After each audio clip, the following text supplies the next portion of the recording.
ওই দিন রাতে এসে বললো যে আমি ঠকেছি, তোমাকে বিয়ে করে আমি ঠকেছি। কেমন ঠকছো? যে তুমি ইউজকৃত। বিয়ের কয়দিন পরে এই ঘটনা? 1 সপ্তাহ পরে। 1 সপ্তাহ পরে সে আপনাকে বললো যে এই ধরনের কথাবার্তা, এই ধরনের কথা। আবার আমাকে জিজ্ঞাসা করলো তোমার কোনো ফ্রেন্ড আছে কিনা, এই সেই না। তো ওই যে আমি সাদ্দামের সাথে কথা বলতাম, ওর সাথে পরীক্ষার সময় বিভিন্নভাবে হেল্প করতো আমাকে। আমার নাম নিপা আক্তার। নিপা আক্তার। বয়স কত? বয়স 27। 27 রানিং। জি জি জি। জন্ম জেলা কোথায়? কুমিল্লা। কুমিল্লাতে। আর বর্তমানে থাকছেন ঢাকায় থাকছেন। ঠিক আছে। তো নিপা, শুরু করুন, তারপরে না হয় আমরা প্রাসঙ্গিকভাবে যা বলার আপনার কাছ থেকে জানার টুকটাক আমি সেটা জানবো। জি, শুরু করুন প্লিজ। আমি ছোটবেলা থেকে শুরু করতে চাই। জি নিশ্চয়ই। আমার যখন বয়স 1 বছর 1 দিন, জি, ওই দিন আমার বাবা মারা যায়। আমরা 3 ভাই বোন। 3 ভাই 1 বোন ছিলাম। আচ্ছা। তো আমার বড় 2জন ভাই আর আমি আর আমার ছোট ভাই। আমার যখন 10 মাস কি 11 মাস এরকম সময় আর কি, আমার ছোট ভাই মানে হয়ে গেছে। আচ্ছা। আমার বাবার ক্যান্সার হয়েছিল 1993 সালে। আচ্ছা। তো কি করতো বাবা? পেশায় কি ছিলেন? বাবা একটা দোকানে ম্যানেজার ছিল ঢাকাতে। আচ্ছা। আপনারা কি তখন ঢাকাতে থাকতেন নাকি? না, আমরা গ্রামের বাড়িতে ছিলাম। আচ্ছা। বাবা ঢাকা থাকতো, আমরা গ্রামের বাড়িতে ছিলাম। আসা যাওয়া হতো আর কি। আচ্ছা। নানার বাড়ি সবাই ঢাকাতেই থাকে। তারপর বাবা মারা যাওয়ার পর আমরা তো তখন ছোট, আমাদের তো ইনকাম সোর্স বলতে আর কেউ নাই। তো মামার বাড়ি থেকে অনেক হেল্প পেতাম। আমার বড় মামা ভালো অবস্থান ভালো, তো অনেক হেল্প পেতাম আমরা। বাবাকে তখন যখন বাবার 1993 সালে ক্যান্সার হয়েছিল, তো অনেক টাকা পয়সা খরচ করা হয়েছে বাবার পেছনে, অনেক টাকা পয়সা সবকিছু মামার থেকে দেওয়া হয়েছিল। তারপর নানা ভাই বা মামারা চাইছিল যে মাকে নিয়ে যাবে, কিন্তু আমরা 4টা ভাই বোন কি করব? দাদা দাদি তখন চাইতেছে না যে না, আমার এত ছোট ছোট নাতি নাতনি ফেলে মানে বউকে আমরা দিব না। তো আমার কাকু ছিল, অবিবাহিত ছিল। এখন সবাই ডিসিশন নিল যে কাকার জন্য মাকে রেখে দিবে, যেহেতু আমরা সবাই ছোট। বাবার ছোট ভাই? হ্যাঁ, বাবার ছোট ভাই রেখে দিবে, এটাই ভালো হবে। তো প্রথমত মা রাজি ছিল না, পরে যখন আস্তে আস্তে সবাই বুঝালো নানা বাড়িতে রাখবে, ঠিক আছে আমাদেরকে নিয়ে যাবে, আমরা গ্রামের বাড়িতে থাকবো, তারপরও কোনো একটা প্রবলেম হবে মানুষ একটা কথা বলে ফেলবে, কারো মুখ তো আর চাপা দিয়ে রাখতে পারবে না। সবাই বুঝাচ্ছে এটা যে ওরা থাকবে ওদের বাবার বাড়িতে থাকবে, ভালো থাকবে, আর এটা তো অন্য কেউ না, নিজের আপন কাকা। তো এটা বলার পর বাবা মারা যাওয়ার 3 বছর পর মায়ের সাথে আর কি বাবার বিয়ে হয়। হ্যাঁ, বিয়ে হওয়ার পর ভালো, আমাদের বাবা নাই, বাবা মরে গেছে এটা আমরা বুঝতে পারিনি। ছোট তখন আমাদের বয়স 3-4 বছর, আমার ছিল, আমার ছোট ভাই 3 বছর এরকম। আমরা মানে বাবার অভাবটা কি আমরা বুঝতে পারিনি, কখনো বুঝতে পারিনি। মানে আপনি ছোটবেলা থেকেই জেনেছেন যে কাকাই হচ্ছে আপনার বাবা? কাকা এতটুকু জানতাম। মানে আস্তে আস্তে যখন বড় হলাম আমরা সবাই কাকা ডাকতাম, তো এটা নিয়ে মানে কেউ বলতো কেন কাকা ডাকিস, এত আদর করে বাবারা। কাকা জানছি কাকাই, মানে এতটুকুই, কিন্তু আমাদের বাবার মতো সবকিছু তো আমাদের কাকা। আচ্ছা। আমি পড়াশোনায় মোটামুটি ভালো ছিলাম। ক্লাস যখন আমি 4-এ পড়ার অবস্থায় 26 মাসে ফুল লাগবে, আমাদের স্কুলে অনুষ্ঠান হবে, তো সবাই ফুল অ্যারেঞ্জ করতেছে, কিন্তু আমি পারতেছি না, আমি ফুল আনবো কোথা থেকে, মানে এরকম একটা চিন্তাধারা যে কোথা থেকে ফুল আনবো। একটা ভাইয়া শুনলো যে আমি ফুলের জন্য ইয়ে করতেছি, তো ভাইয়া বললো যে তোর কি ফুলের দরকার? তুমি হ্যাঁ ভাই আমার ফুলের দরকার। তো বললো আচ্ছা তোকে আমি ফুল দিব, তুই বিকালবেলা ওখানে আসিস, একটা জায়গার নাম। কোন ক্লাসে তখন? আমি ক্লাস 4-এ তখন। ক্লাস 4-এ? ফুল কেন? মানে 26 মার্চের সময় অনুষ্ঠান হবে, ওই স্কুলে অনুষ্ঠান হবে, সবাই ফুল নিবে, আমার হাতে ফুল থাকবে না, এটা। আচ্ছা আচ্ছা। তো ফুল খুঁজছিলেন আপনি? হ্যাঁ, ফুল খুঁজতেছিলাম তখন, কিন্তু তখন পাওয়া যায় না যেহেতু গ্রামে। আমি ওখানে গেলাম। আচ্ছা। তো ভাই একটা ঝোপের আড়ালে আমাকে ডাক দিল, আমি ওখানে গেলাম পর ভাইয়া ফুল কই, পরে দাঁড়া দিচ্ছে তোকে পরে দিব, তো বলুন আমার গায়ে আর কি হাত দিচ্ছে, অস্বাভাবিকভাবে হাত দিচ্ছে। তো আমি তো ছোট তখন কিছু বুঝি না, তো আমি তখন কান্না করতেছি যে ভাইয়া এটা কি, আমি মানে কান্না করতেছি, আপনি কি করতেছেন, আমি সবাইকে বলে দিব, আপনি তো আমাকে ফুল দিবেন, ফুল দেওয়ার জন্য ডাকছিলেন, কিন্তু এরকম করার কি, মানে এরকম করে কান্নাকাটি করতেছে। তখন আমার চেপে ধরে রাখছে যে আওয়াজ করিস না, চুপ, আওয়াজ করিস না। তো আমি তখন কান্নাকাটি করতেছি, করার পর তখন ভাইয়া মানে কিছু করতে চাইছিল অস্বাভাবিকভাবে, তো আমি বুঝতে পারতেছি না যে কি করব। তখন আমি কান্নার পরিমাণটা বাড়িয়ে দিলাম, তখন ভাইয়া বললো যে আচ্ছা ঠিক আছে, আমার গালে বাবা হাত দিয়ে বললো যে ঠিক আছে তুই চলে যা, তুই কাউকে কিছু বলিস না। আচ্ছা। তো এটা আমার একটা কাকা দেখলো আর যে উনি আর আমি ওখানে ছিলাম। আচ্ছা, কাকাটা দেখার পর কি করলো, উনি আমাকে আর কিছু বললো না বা উনাকে কিছু বললো না। আমি তো ছোট, আমাদের কিছু হয়নি বা কি, আমি তো তখন কিছু বুঝি না এগুলা কি। তা আমি বাসায় চলে আসলাম। আসার পর তার 1-2 দিন পর আর কি দুপুরবেলা আর কি মা ডাক দিল আমায়, যেদিকে আয়। বলছে কি, বলে যে তোকে নাম ধরে বললো যে ও ও ও তোকে কি করছে। বলছে না মা কিছু করে নাই তো, ওর সাথে ওখানে গেলি কেন? তো আমি বললাম যে না কিছু করে নাই, এমনিতে আমি ফুলের জন্য গেছি, এটা বললাম। তো বলার পর মা কিছু বলে নাই। পরের দিন বাবাকে আবার ওই কাকাটা বললো, বলার পর আমাকে খুব মারা হলো। মানে একটা মানুষ এত মারে ফ্যামিলি থেকে, যে মা বাবা খুব খুব মারতেছিল, যে কি করছে বল। তো আমি বলছি আমাকে কিচ্ছু করেনি। আমার 2টা হাত বেঁধে উপর দিয়ে হাত ছিল আর পাগুলা নিচে কিছু ছিল না, পাগুলা ছড়ানো ছিল। ওই অবস্থা আমার গায়ে পিঁপড়া ঢেলে দিছিল। পিঁপড়া ঢেলে দিয়েছিল মানে আমি শিকার যাই যে কি হয়েছে। লাল পিঁপড়া? হ্যাঁ, লাল লাল বড় বড় পিঁপড়া গুলা। এটা চাচা মানে মা বাবা দুজনই? বাবা বলতে মানে চাচা? কাকা। হ্যাঁ কাকা। মানে কি করছে, তুই কেন গেলি ওখানে, কি করছে, শিকার যা। দেখেছিল যেন কি একটা কাকা, আপনারই আবার না আমার আপন না, দুঃসম্পর্কের কাকা দেখেছিল, দেখে আপনার বাবা মাকে বলেছে, তো বাবা মার শিকার যাওয়ার জন্য লাল পিঁপড়া দিয়ে দিয়েছে। হ্যাঁ বললো পিঁপড়া দিয়েছে, খুব মারতেছিল। তো আমার তো কিছু, আমি তো শিকার যাই না যে না কিছু করছে, তাহলে শিকার যা, তাহলে মারবো না। মানে এত পরিমাণে মারা হয়েছে যে আমার আর নিঃশ্বাস নিতে পারতেছে না, খুব মারা হয়েছে। তো মারার পরে বললাম যে হ্যাঁ কিছু করছে, কি করছে সেটা তো নিজে বলতে পারি না, কিছু করছে। তো দেন ওখানেই মারা হয় না। তো না হওয়ার পর আর কয়দিন পর আর কি, যে মা কোনো কিছু হইলে ওটা নিয়ে আমাকে বিভিন্ন কথা শোনাতো, যে তুই ভালো না, তুই এরকম করস, তুই আমার মান সম্মান ডুবাবি, এই করে খুব মারতো। আর আমি খুব কালো ছিলাম। আচ্ছা, খুব কালো, এটা নিয়ে শুনতে হতো কথা। গ্রামের বাড়িতে খুব কথা শুনতে হইতো, কালো, এত কালো, মানে কেউ দেখলে নাক চিটকাতো, কালো, এরকম একটা জিনিস। ব্যাপারটা তখন ওই যে পড়াশোনা খুব ভালো ছিলাম, তখন নিজের ভিতরে আস্তে আস্তে মানে কেমন জানি একটা কাজ করতেছে, সব এরকম বলে। আর এটা নিয়ে আমার সারাক্ষণ কথা শুনতে হচ্ছে। আসলে তো আমি কিছু করিনি।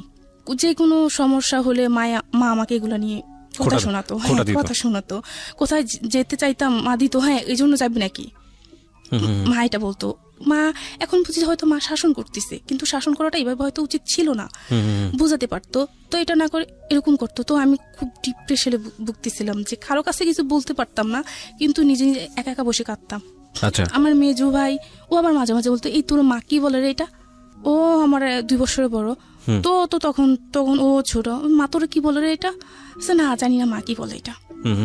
তো মা যখন ওই ছেলেটার বাবার নাম উল্লেখ করে বলতো, ওই ছেলের সাথে এরকম করতে চাস, ওখানে যাবি, কোথাও যাওয়ার নাম করলে হ্যাঁ ওর কাছে যাবি, মানে এরকম কিছু। তো ভাই বলতো ওর নাম কেন বলে, আমি জানি না রে, আচ্ছা বাদ দে না। তো আমরা ভাই বোন, ছোট মেজো ভাই আমি খুব মিল ছিলাম, মানে খুব মিল। যা সমস্যা তো দুজন দুজনকে খুব ভালোবাসতাম, ভাই বোন দুজনকে। তো এরকম চলতে চলতে ক্লাস 7 চলতেছে, পড়াশোনা যে ওই যে একটা ভালো একটা পড়াশোনা একটা পর্যায়ে ছিল, ওটা আস্তে আস্তে নষ্ট হয়ে গেল। আমি আর পড়াশোনাটা ঠিক মতো নিতে পারছি না। এটা হওয়ার পর আমি যেটার সঙ্গে জড়িত না সেই দোষটা আমার কাছে আসছে, এবং এটা নিয়ে খুব বেশি বাড়াবাড়ি করছে ফ্যামিলি। ওই যে আমি কালো, মানে কেউ তাকে আসছে হয়তো বলতেছে যে তুমি তো তোমার গোষ্ঠীর বাহিরে, তবে একটা কাজ হতো, যদি ফর্সা হতো চেহারাটা মোটামুটি ভালো হতো। এগুলো নিয়ে আপনাকে বলছিল? খুব বলা হতো, মানে আমি শুনতাম, কিন্তু কাউকে কিছু বলতাম না, মাকেও বলতাম না যে মা আমাকে এটা বলে, কোনোদিনও মাকে কিছু বলতাম না, যে যাই বলুক না কেন। এরকম করতে করতে আমার আর মানে পড়াশোনার দিকে আর মন নাই, ওই এসব নিয়ে সারাক্ষণ চিন্তাধারা ছিল। তো ক্লাস 6-এ যখন উঠি তখন মানে খুব অসুস্থ হয়ে যাই আমি এসবই এর ভিতরে।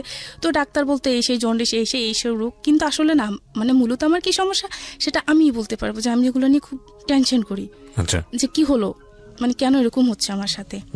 তো এটা হওয়ার পর ক্লাস যখন আমি 7-এ পড়ি, তো তখন আমাদের মোটামুটি ভালো চলতেছে, ফ্যামিলি ভালোই চলতেছে, মানে কোনো দিক দিয়ে কোনো সমস্যা দেখতেছি না। 2005 সালে আমার মেজো খালামণি মার্ডার হয়। ঘটনা কি ছিল, মানে আপনি কিভাবে দেখলেন, কিভাবে জানলেন? সেটা জানা হলো যে আমার মেজো খালামণি আমাদের বাড়ি থেকে 2-3 গ্রামের পরে ছিল। মেজো খালামণির লাশটা পানিতে ভেসেছিল, আপনি খবর পেলেন কিভাবে, আপনি জানলেন? আমাদেরকে ওনাদের মানে ও বাড়ি থেকে আমাদেরকে খবর দেওয়া হলো আর কি। তো আমরা যখন গেলাম, গিয়ে দেখলাম যে লাশটা অস্বাভাবিক ভাবে কিছু মা বুঝতে পারলো যে আমার বোনের এরকম হলো কেন, মানে একটা মানুষকে মেরে পানিতে ফেলে দেওয়া হলো, তার শরীরের অস্বাভাবিক কিছু দেখা গেল।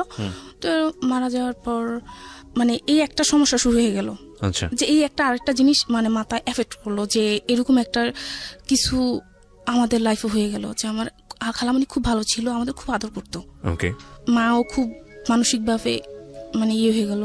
তো এটার পর খালামণি কিছুদিন মারা যাওয়ার কিছুদিন পর কি হলো, আমার বড় ভাই তখন ইন্টারমিডিয়েট পরীক্ষাতে ছিল, পরীক্ষা টেস্ট দেওয়া হয়ে গেছিল, পরীক্ষাতে ছিল। তো শুনতে পারলাম মানে খালামণি মারা যাওয়ার কয়েকদিন পর শুনতে পারলাম যে ভাই একটা রিলেশন করতেছে। আপনার বড় ভাই? হ্যাঁ, বড় ভাই একটা রিলেশন করতেছে, তো ওনারা দিবে না ভাইয়ের কাছে, বা আমরা ওটা আনবো না, এরকম কিছু চলতেছে, এরকম নিয়ে আর কি চলতেছে। মানে কি যে একটা অবস্থা, মানে বলে বোঝাতে পারবো না। আচ্ছা, তখন আপনি কোন ক্লাসে? ক্লাস 4? ক্লাস 7। ক্লাস 7, ওকে। ভাইয়া রিলেশন করছে, এখন ওনারা দিবে না, আমরাও আনবো না, এরকম কিছু আর কি। ভাইয়া তো তখন ছোট ছিল, ইন্টারমিডিয়েট পরীক্ষা দিচ্ছে, তখন তার আমরা সবাই ছোট ছিলাম, কিভাবে সম্ভব এখন? জি, মানে যার সাথে রিলেশন করছে তো উনি তো ভাইয়াকে বিয়ে করবে, ভাইয়ের সাথে আসবে, এটা নিয়ে ওনাকে খুব মারা হইতো। তো ওনাকে মারা হইতো, প্লাস ওনারা আমাদের এখানে আসতো, আয়েশা আমাদের সাথে ঝামেলা করতো, যে আমাদের মানে মেয়েকে এই করছে সেই করছে, এইসব নিয়ে খুব ঝামেলা হতো। তো ঝামেলা হওয়ার পর এরকম ভাবে চলতেছিল। তো আমি যে ওই যে ক্লাস 4 থেকে কিন্তু আর কোনো ছেলেদের সাথে কোনোদিন কোনো ছেলের সাথে আর মেয়ার বেশি না। ওই ঘটনার পর থেকে কোনো ছেলেদের সাথে মিশি না। এবং বাড়িতে কোনো ছেলে আমার পরিচিত হোক অপরিচিত হোক, কারোর সাথে কোনো কথা নাই। স্কুলে যেতাম, আসতাম, পড়াশোনা করতাম যতটুকু পারতাম, এভাবে চলতো। আচ্ছা, এখানে চলতেছে এই সমস্যাটা ভাইয়ের ইয়েটা নিয়ে। তো ভাইয়াকে তখন আর ইন্টারমিডিয়েট পরীক্ষাটা দেওয়া হয়নি, ভাইয়াকে ঢাকায় পাঠিয়ে দেওয়া হলো মামার কাছে। তো ভাইয়া একটা দোকানে ম্যানেজারি ইয়েতে ঢুকলো, খুব ভালো ইয়েতে চলতেছে। 2008 সালে ওই ভাইয়া ওনাকে বিয়ে করলো। তখন আপনার ভাইয়া কি করে, বয়স কত? ভাইয়া তখন শেয়ারে ব্যবসা করে। আচ্ছা, তো 24 বছর ভাইয়া তখন যে মেয়েটাকে লাভ করতো তাকে বিয়ে করলো। অনেক কিছু হয়ে বিয়েটা হয়েছে, অনেক কাহিনী হয়েছে, অনেক কিছু হয়েছে। ওনারা ঠিক আছে, সেটা ইম্পর্টেন্ট না, বাট আপনার গল্পটা ইম্পর্টেন্ট। এখন আমার যে গল্পটা ইম্পর্টেন্ট, তো এটা নিয়ে যা কানা হলো, আনার পর থেকে এখন আবার ফ্যামিলিতে আরেকটা সমস্যা, যে আছে না বউ শাশুড়ির সমস্যাটা, জি, ওইটাই চলতেছে। মানে মা বা ভাবি, মানে ওনাদের প্রতিদিনে কিছু না কিছু নিয়ে সমস্যা হচ্ছে। তো কিন্তু আমাদের ভাই বোনদের সাথে বা আমার সাথে কোনো সমস্যা হয়নি, ভাবির সাথে কখনো কোনো সমস্যা নেই, ভালোই চলতেছে। এরকম ভাবে চলার পর যখন মানে এগুলা আমি ক্লাস তখন 9-এ পড়ি। আচ্ছা, ক্লাস 9, ঢাকা নরসিংদী থেকে তো একটা ছেলে আমাদের ওখানে একটা কাজে আমাদের ওখানে গেল। আচ্ছা, আমাদের ওখানে যাওয়ার পরও আমাদের মানে বাসার পাশেই তারা বাসা ভাড়া নিল। নেওয়ার পর ওরা আবার মার সাথে কথা বলতো, বা মাকে কাকি ডাকতো, খুব ভালো। মা কিন্তু ওই ডিপ্রেশনে ছিল যে আমার মেয়েটা কালো। এখন মা আস্তে আস্তে আমি বড় হচ্ছি, এখন আবার মানে চিন্তা যে আমার মেয়েটা কালো, কিভাবে বিয়ে দিব, মানে এটা খুব চিন্তা করতো সবাই, যে মেয়েটাকে বিয়ে দিব কিভাবে। কয় বোন ছিলেন আপনারা? আমরা 2 বোন। ওই কাকার ঘরে একটা মেয়ে হয়েছিল। আপনি ছোট বোন? হ্যাঁ, না আমি বড়, আমার কাকার ঘরে একটা মেয়ে। আচ্ছা, হ্যাঁ। তো আপনি কি কাকাই বলতেন না বাবা? হ্যাঁ, কাকাই বলতাম। আমরা 4 জন কাকাই বলতাম, ছোট বোনটা বাবা বলতো। হ্যাঁ, বাবা বলতো। মা একদিন রাস্তায় কি করতেছে, মানে দাঁড়ায় আছে একটা মেয়ে, ফর্সা মেয়ে হেঁটে যাচ্ছে। তো হেঁটে যাওয়ার পর মা বলতে চায়, আল্লাহ তুমি আমার ছোট মেয়েটাকে যা দিলা, আমার বড় মেয়েটাকে এরকম করে তৈরি করলা যে আমার মেয়েটাকে আমি একটা ভালো জায়গায় বিয়ে দিতে পারবো না। এটা আপনার সামনেই বলেছে? না, আমি ছিলাম না তখন। আমাদের অবস্থান তখন মোটামুটি ভালো, ভাইয়া শেয়ারে ব্যবসা করতেছে, ভালো, খুব ভালো। মা এটা বলার পর একজন শুনলো, ওই যে যারা বাসা ভাড়া নিচ্ছে আমাদের ওখানে, ওই একজন শুনলো।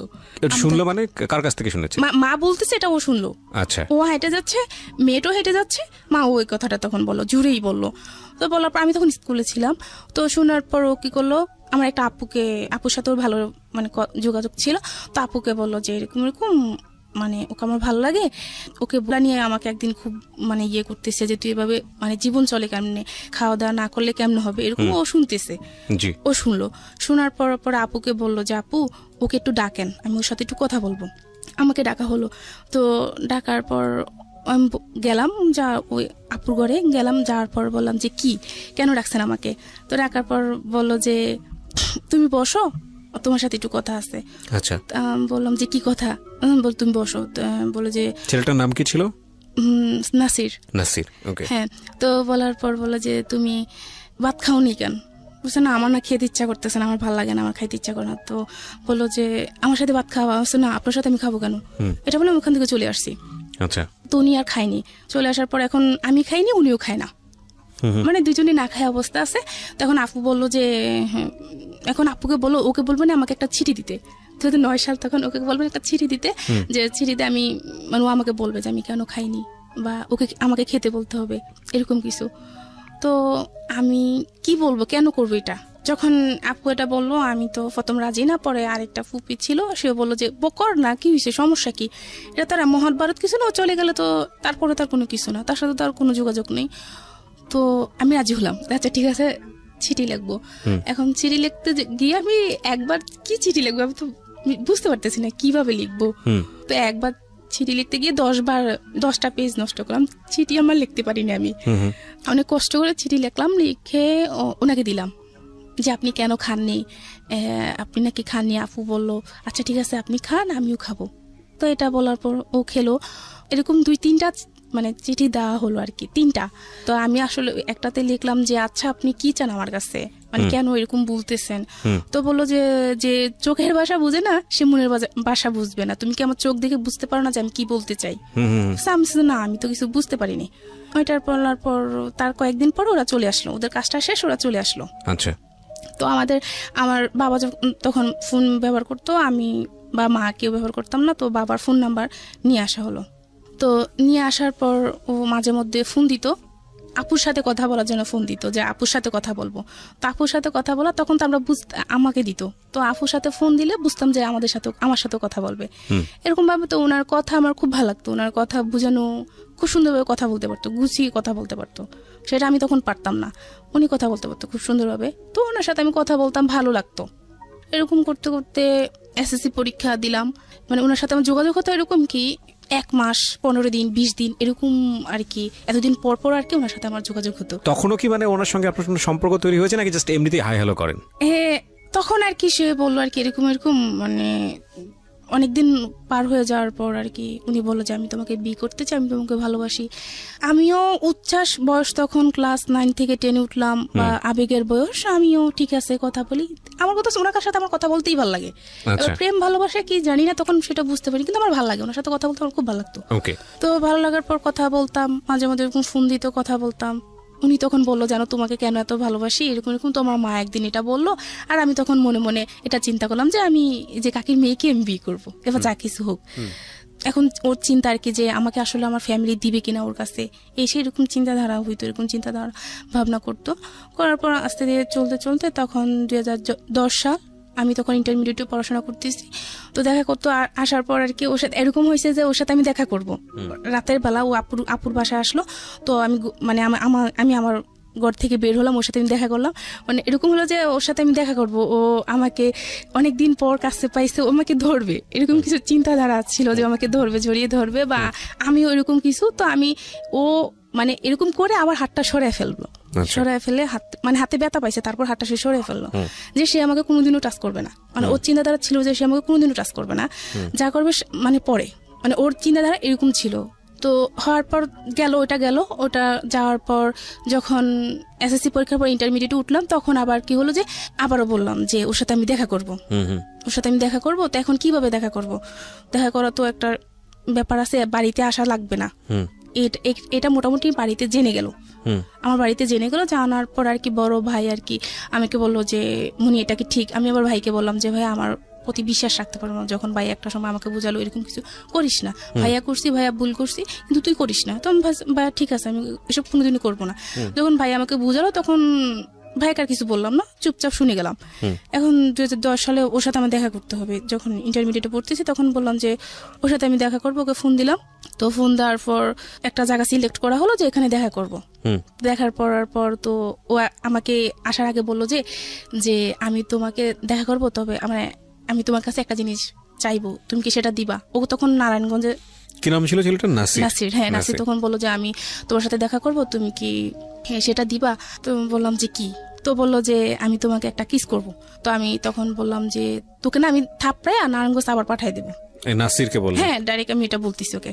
তো বলতেছে, হাসতেছে, বলতেছে দেখ পাগলি বলে কি, ও আমাকে সবসময় পাগলি বলতো আর কি। যাক হলো, তো ওর সাথে আমার দেখা করার আসলো। আর আসার পর আমার একটা আপুর বাসায়, অন্য আর একটা আপুর বাসায় দেখা করলাম। দেখা করার পর ওর সাথে তাও আমার দূরত্ব 2.5 হাত 3 হাতের মতো এরকম দূরত্ব বেজায়, কথা বললাম, দেখা করলাম। করার পর ও চলে আসলো নারায়ণগঞ্জে, আমি চলে গেলাম বাসায়। তো তারপরে সে ফোন দিল আমাকে, ফোন দিয়ে বললো যে জানো আমি তোমাকে চাইলে কিছু করতে পারতাম, চাইলে তোমাকে একটা কিস করতে পারতাম, কেন করিনি জানো? বললাম যে কেন? যে আমি যদি তোমাকে এখন একটা কিস করি তাহলে এখানে সবকিছু শেষ।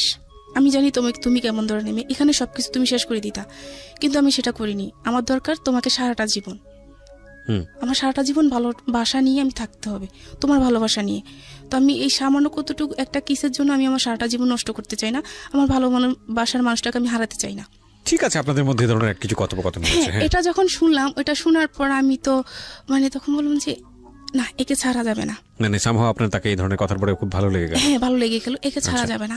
তো আচ্ছা, আমি পড়াশোনা করতেছি, পড়াশোনা করি, ওর ভাবে থাকুক। যেহেতু সবাই বলতো যে আমি কালো, আমার বিয়ে হবে না, এই সেই, তাহলে তো আমার সমস্যা নেই, আমি পড়াশোনা করি, ওর কাজ করুক। তখন ওই বাইরে চলে যাবে।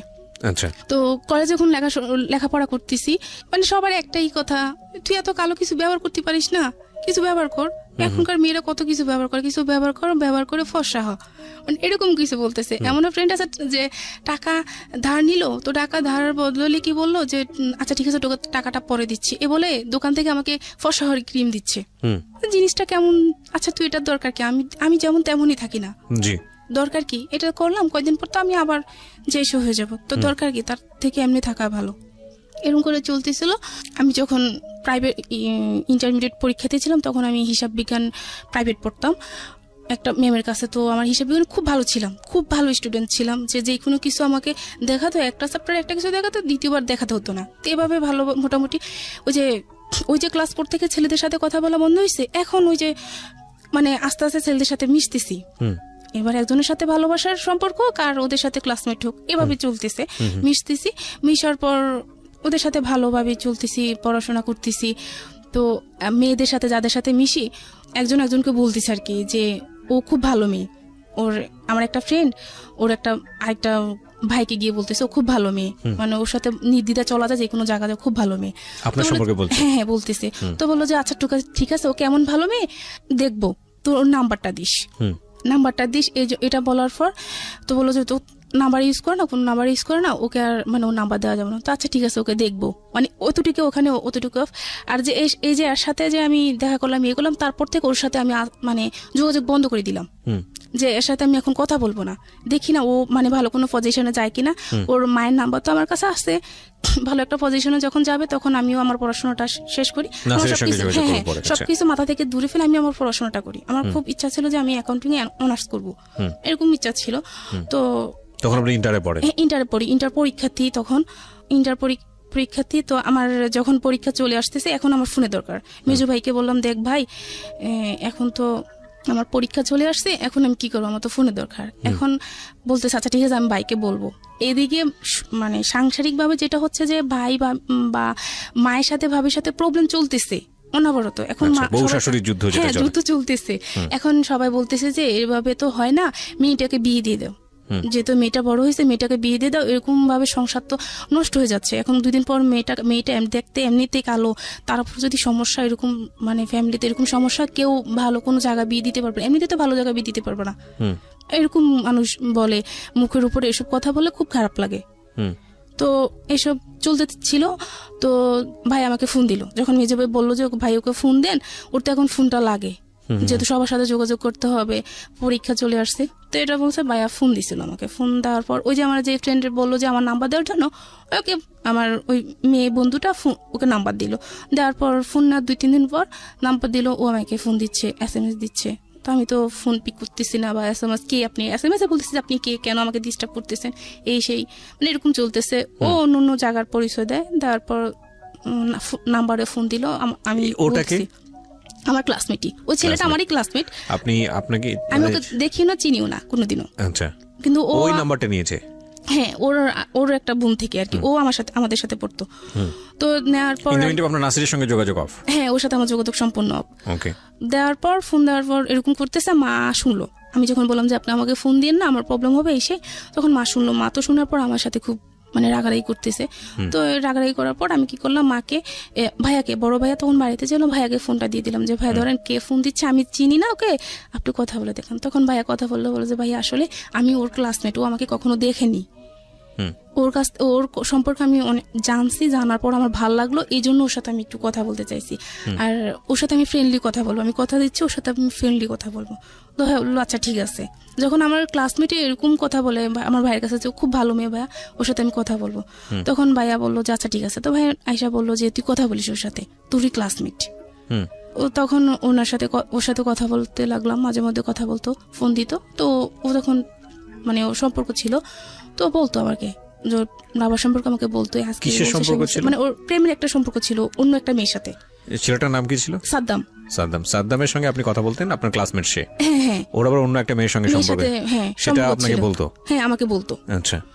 তো আমাকে বলার পর এভাবে চলতেছিল, তখন ইন্টারমিডিয়েট পরীক্ষা শুরু হয়ে গেল।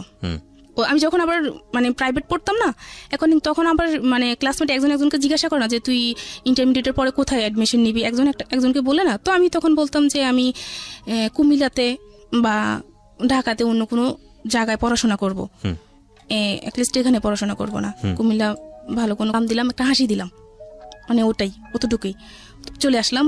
তো ওখানে ওই হাসিটা দেখাটা ওনাদের পছন্দ হয়েছে। পছন্দ হওয়ার পর ওনারা চলে গেল। চলে যাওয়ার পর আমি তো তখন পরীক্ষা দিব, পড়াশোনা করতেছি, আমি ওসব নিয়ে ব্যস্ত। পরের দিন ভাইয়াকে ফোন করা হলো যে আপনারা আসেন, আপনাদের বোন আমাকে পছন্দ হয়েছে, আপনারা আসেন। তো এটা পড়ার পর ভাইয়া গেল। যাওয়ার পর ভাইয়া ছেলের নাম জানলো, পরিচয় জানলো, সে কোথায় থাকে এতটুকু জানলো। জানার পর ভাইয়া যখন সবাইকে বললো যে এরকম ভাইয়ার ফ্রেন্ড সার্কেল আমাদের গ্রামের পাশাপাশি, তো ফ্রেন্ড সার্কেল জানানোর পর সবাই বললো যে হ্যাঁ ছেলে খুব ভালো, আর দেখতে মাশাআল্লাহ অনেক স্মার্ট, ওই অতটুকুই মানে সবার পছন্দ হয়েছে। এবার ছেলে তাদের ফ্যামিলির ব্যাকগ্রাউন্ড কি, সে পড়াশোনা কতটুকু করছে, এটা দেখার বিষয় না কারো।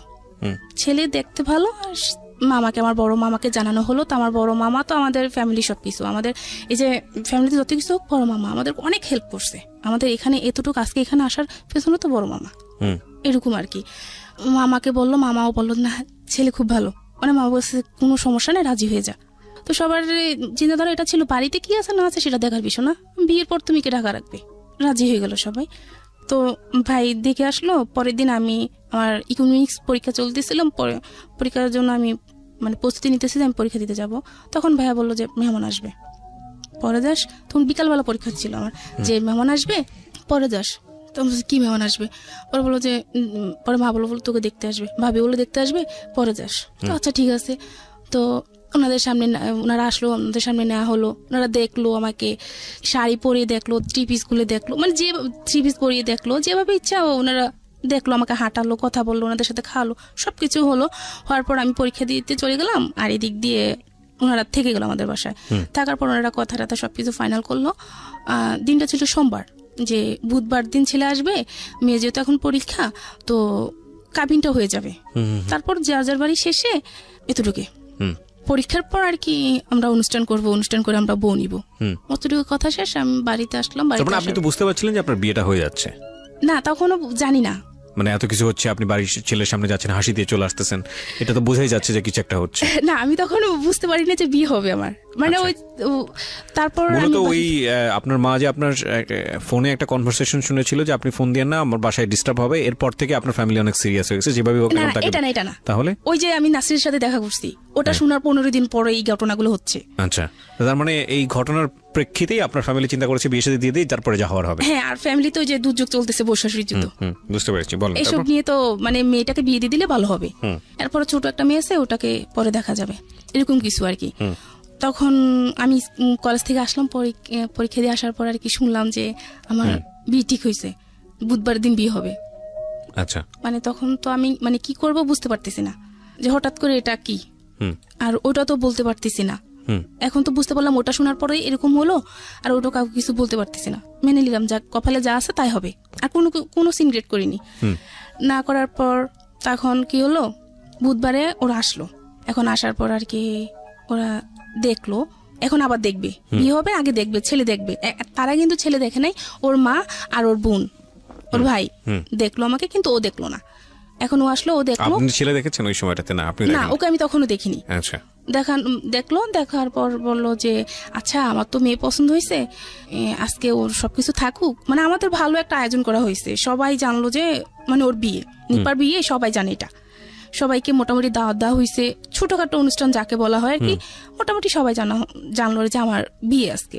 তো তখন বললো যে আমার মেয়ে পছন্দ হয়েছে। আচ্ছা, এটা তো আমাদের বাবা চাচা কাউকে আনেনি, শুধু ও আসলো ওর কোনো কয়টা ফ্রেন্ড নিয়ে। তখন সবার মনে খটকা লাগলো, কিছু নিয়ে আসেনি। একটা বিয়ে করতে আসবে, একটা শাড়ি তো নিয়ে আসবে, কিছু নিয়ে আসেনি।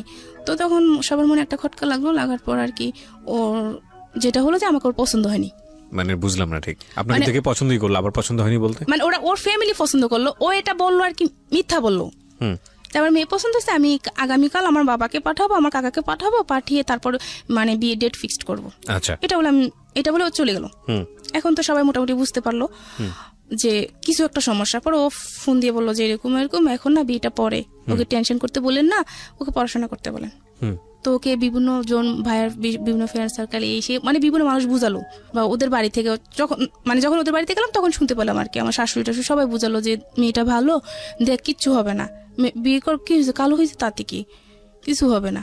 এটা করে ওকে বোঝানো হলো। বোঝানোর পরের দিন বৃহস্পতিবার ও আবার ভাইয়ের সাথে মিট করলো যে আপনি আসেন, আপনার সাথে দেখা করবো। তো দেখা করার পর আবার বিয়ে ঠিক করলো শুক্রবার দিন আবার বিয়ে ঠিক করলো।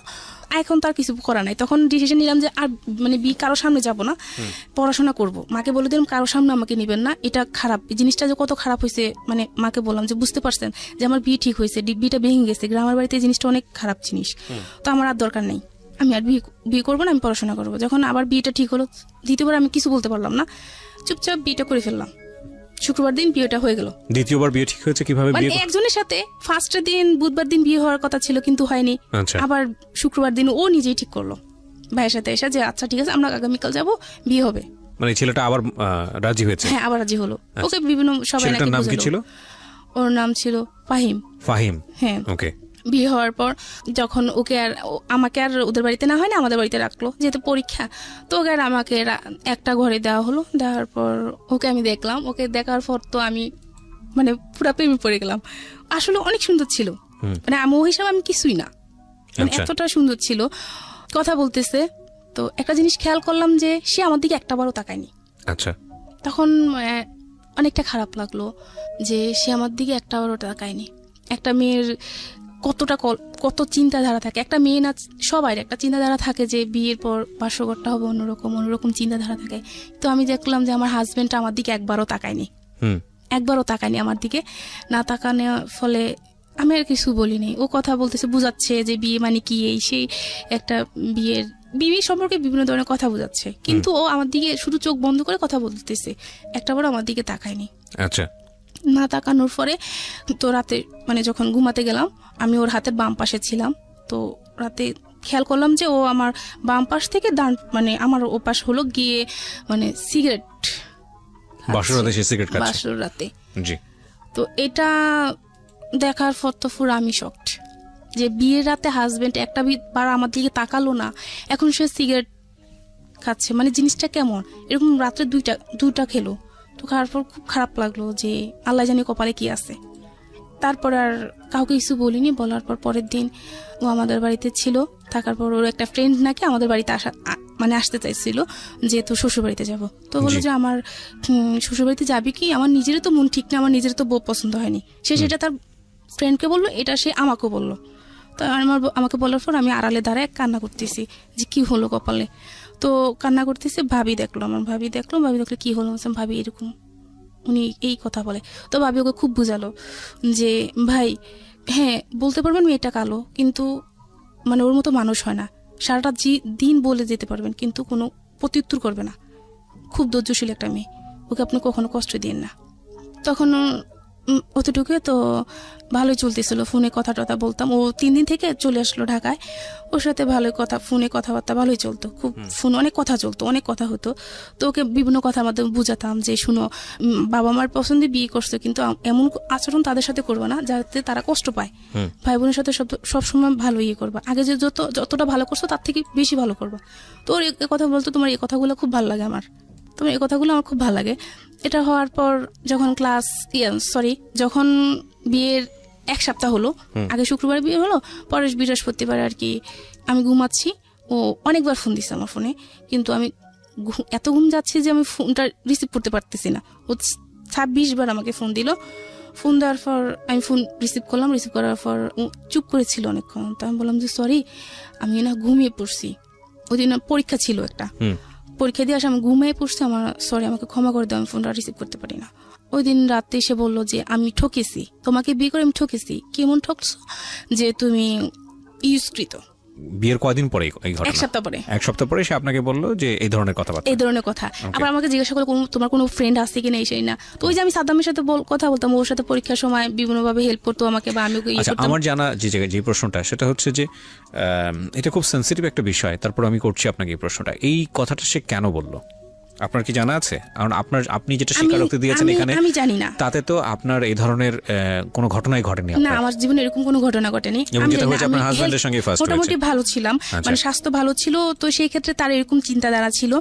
তো আপনি ওকে জিজ্ঞেস করলেন না যে তুমি এটা আমাকে কেন বলছো? বা বলে যে আমি বিয়ের আগে বিভিন্ন জনকে জিজ্ঞাসা করলাম, তারা এরকম বলে, এরকম কিন্তু তোমার মাঝে এরকম কিছু নাই, এরকম কিছু সে বলতেছে আর কি। আচ্ছা, যেগুলো আপনার মধ্যে অ্যাবসেন্স ছিল সেই কারণে সে আপনাকে বলছে যে আসলে না, কিন্তু আমার সাথে আমার সেরকমই হয়েছে, আমি সেই কষ্টটা অনুভব করছি, আমার সেই জিনিসগুলাই হয়েছে, কিন্তু তাকে সে তো চলে গেছে।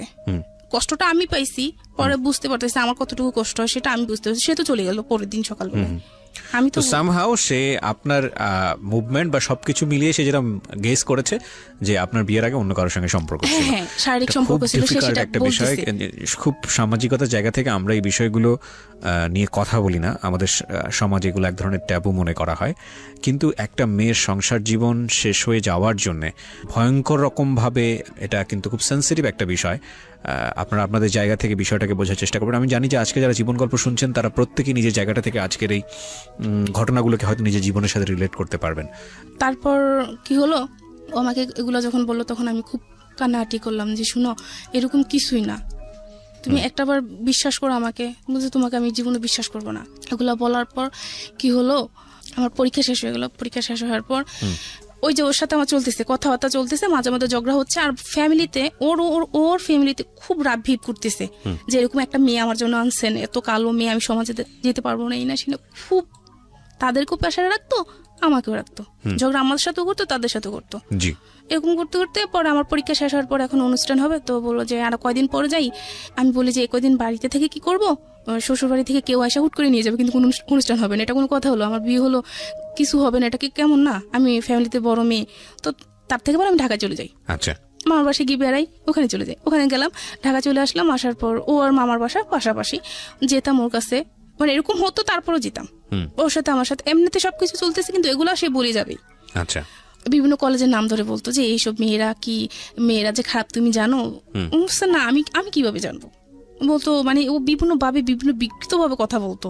তো আমি বলতেছি তুমি এগুলো কি বলো, আমি তো এগুলো জানি না। বলছে হ্যাঁ, তুমি ঢং করো না, তুমি এগুলো সবই জানো, তুমি ঢং করো না, তুমি এগুলো সবই জানো। তো বলার পর আমি মানে কি করবো বুঝতে পারতেছি না, এগুলো নিয়ে প্রতিনিয়ত সমস্যা হচ্ছে, কাউকে বলতেও পারতেছি না। তো সে আমার একটা শারীরিক একটা দিক ভুলে বললো তোমার এটা এরকম, কিন্তু একটা মানুষের এরকম না। তো আমি বললো হ্যাঁ, এগুলা কি চলতেছে, আমি তো জানি আমি কিরকম। মানে এই বিষয়গুলো নিয়ে আপনি কোনো কথাই বলতেন না? হ্যাঁ, কাউকে কিছু বলতাম না। তো আমি বলার পর যখন ঢাকায় আসলাম, ঢাকায় আসার পর আমি আমার ছোট আন্টির বাসায় গেলাম। ছোট আন্টির বাসায় যাওয়ার পর আমি ছোট আন্টির কাছে শেয়ার করলাম জিনিসটা, যে আন্টি ও তো এরকম করতেছে, আমি কি করব? আন্টি আপনি কি দেখবেন আমাকে? মানে উপায় না পেয়ে তখন আন্টিকে বললাম আপনি আমাকে দেখবেন আমাকে, যে আমার আসলে প্রবলেম কি, আসলে মেয়েদের কি এরকম কিনা।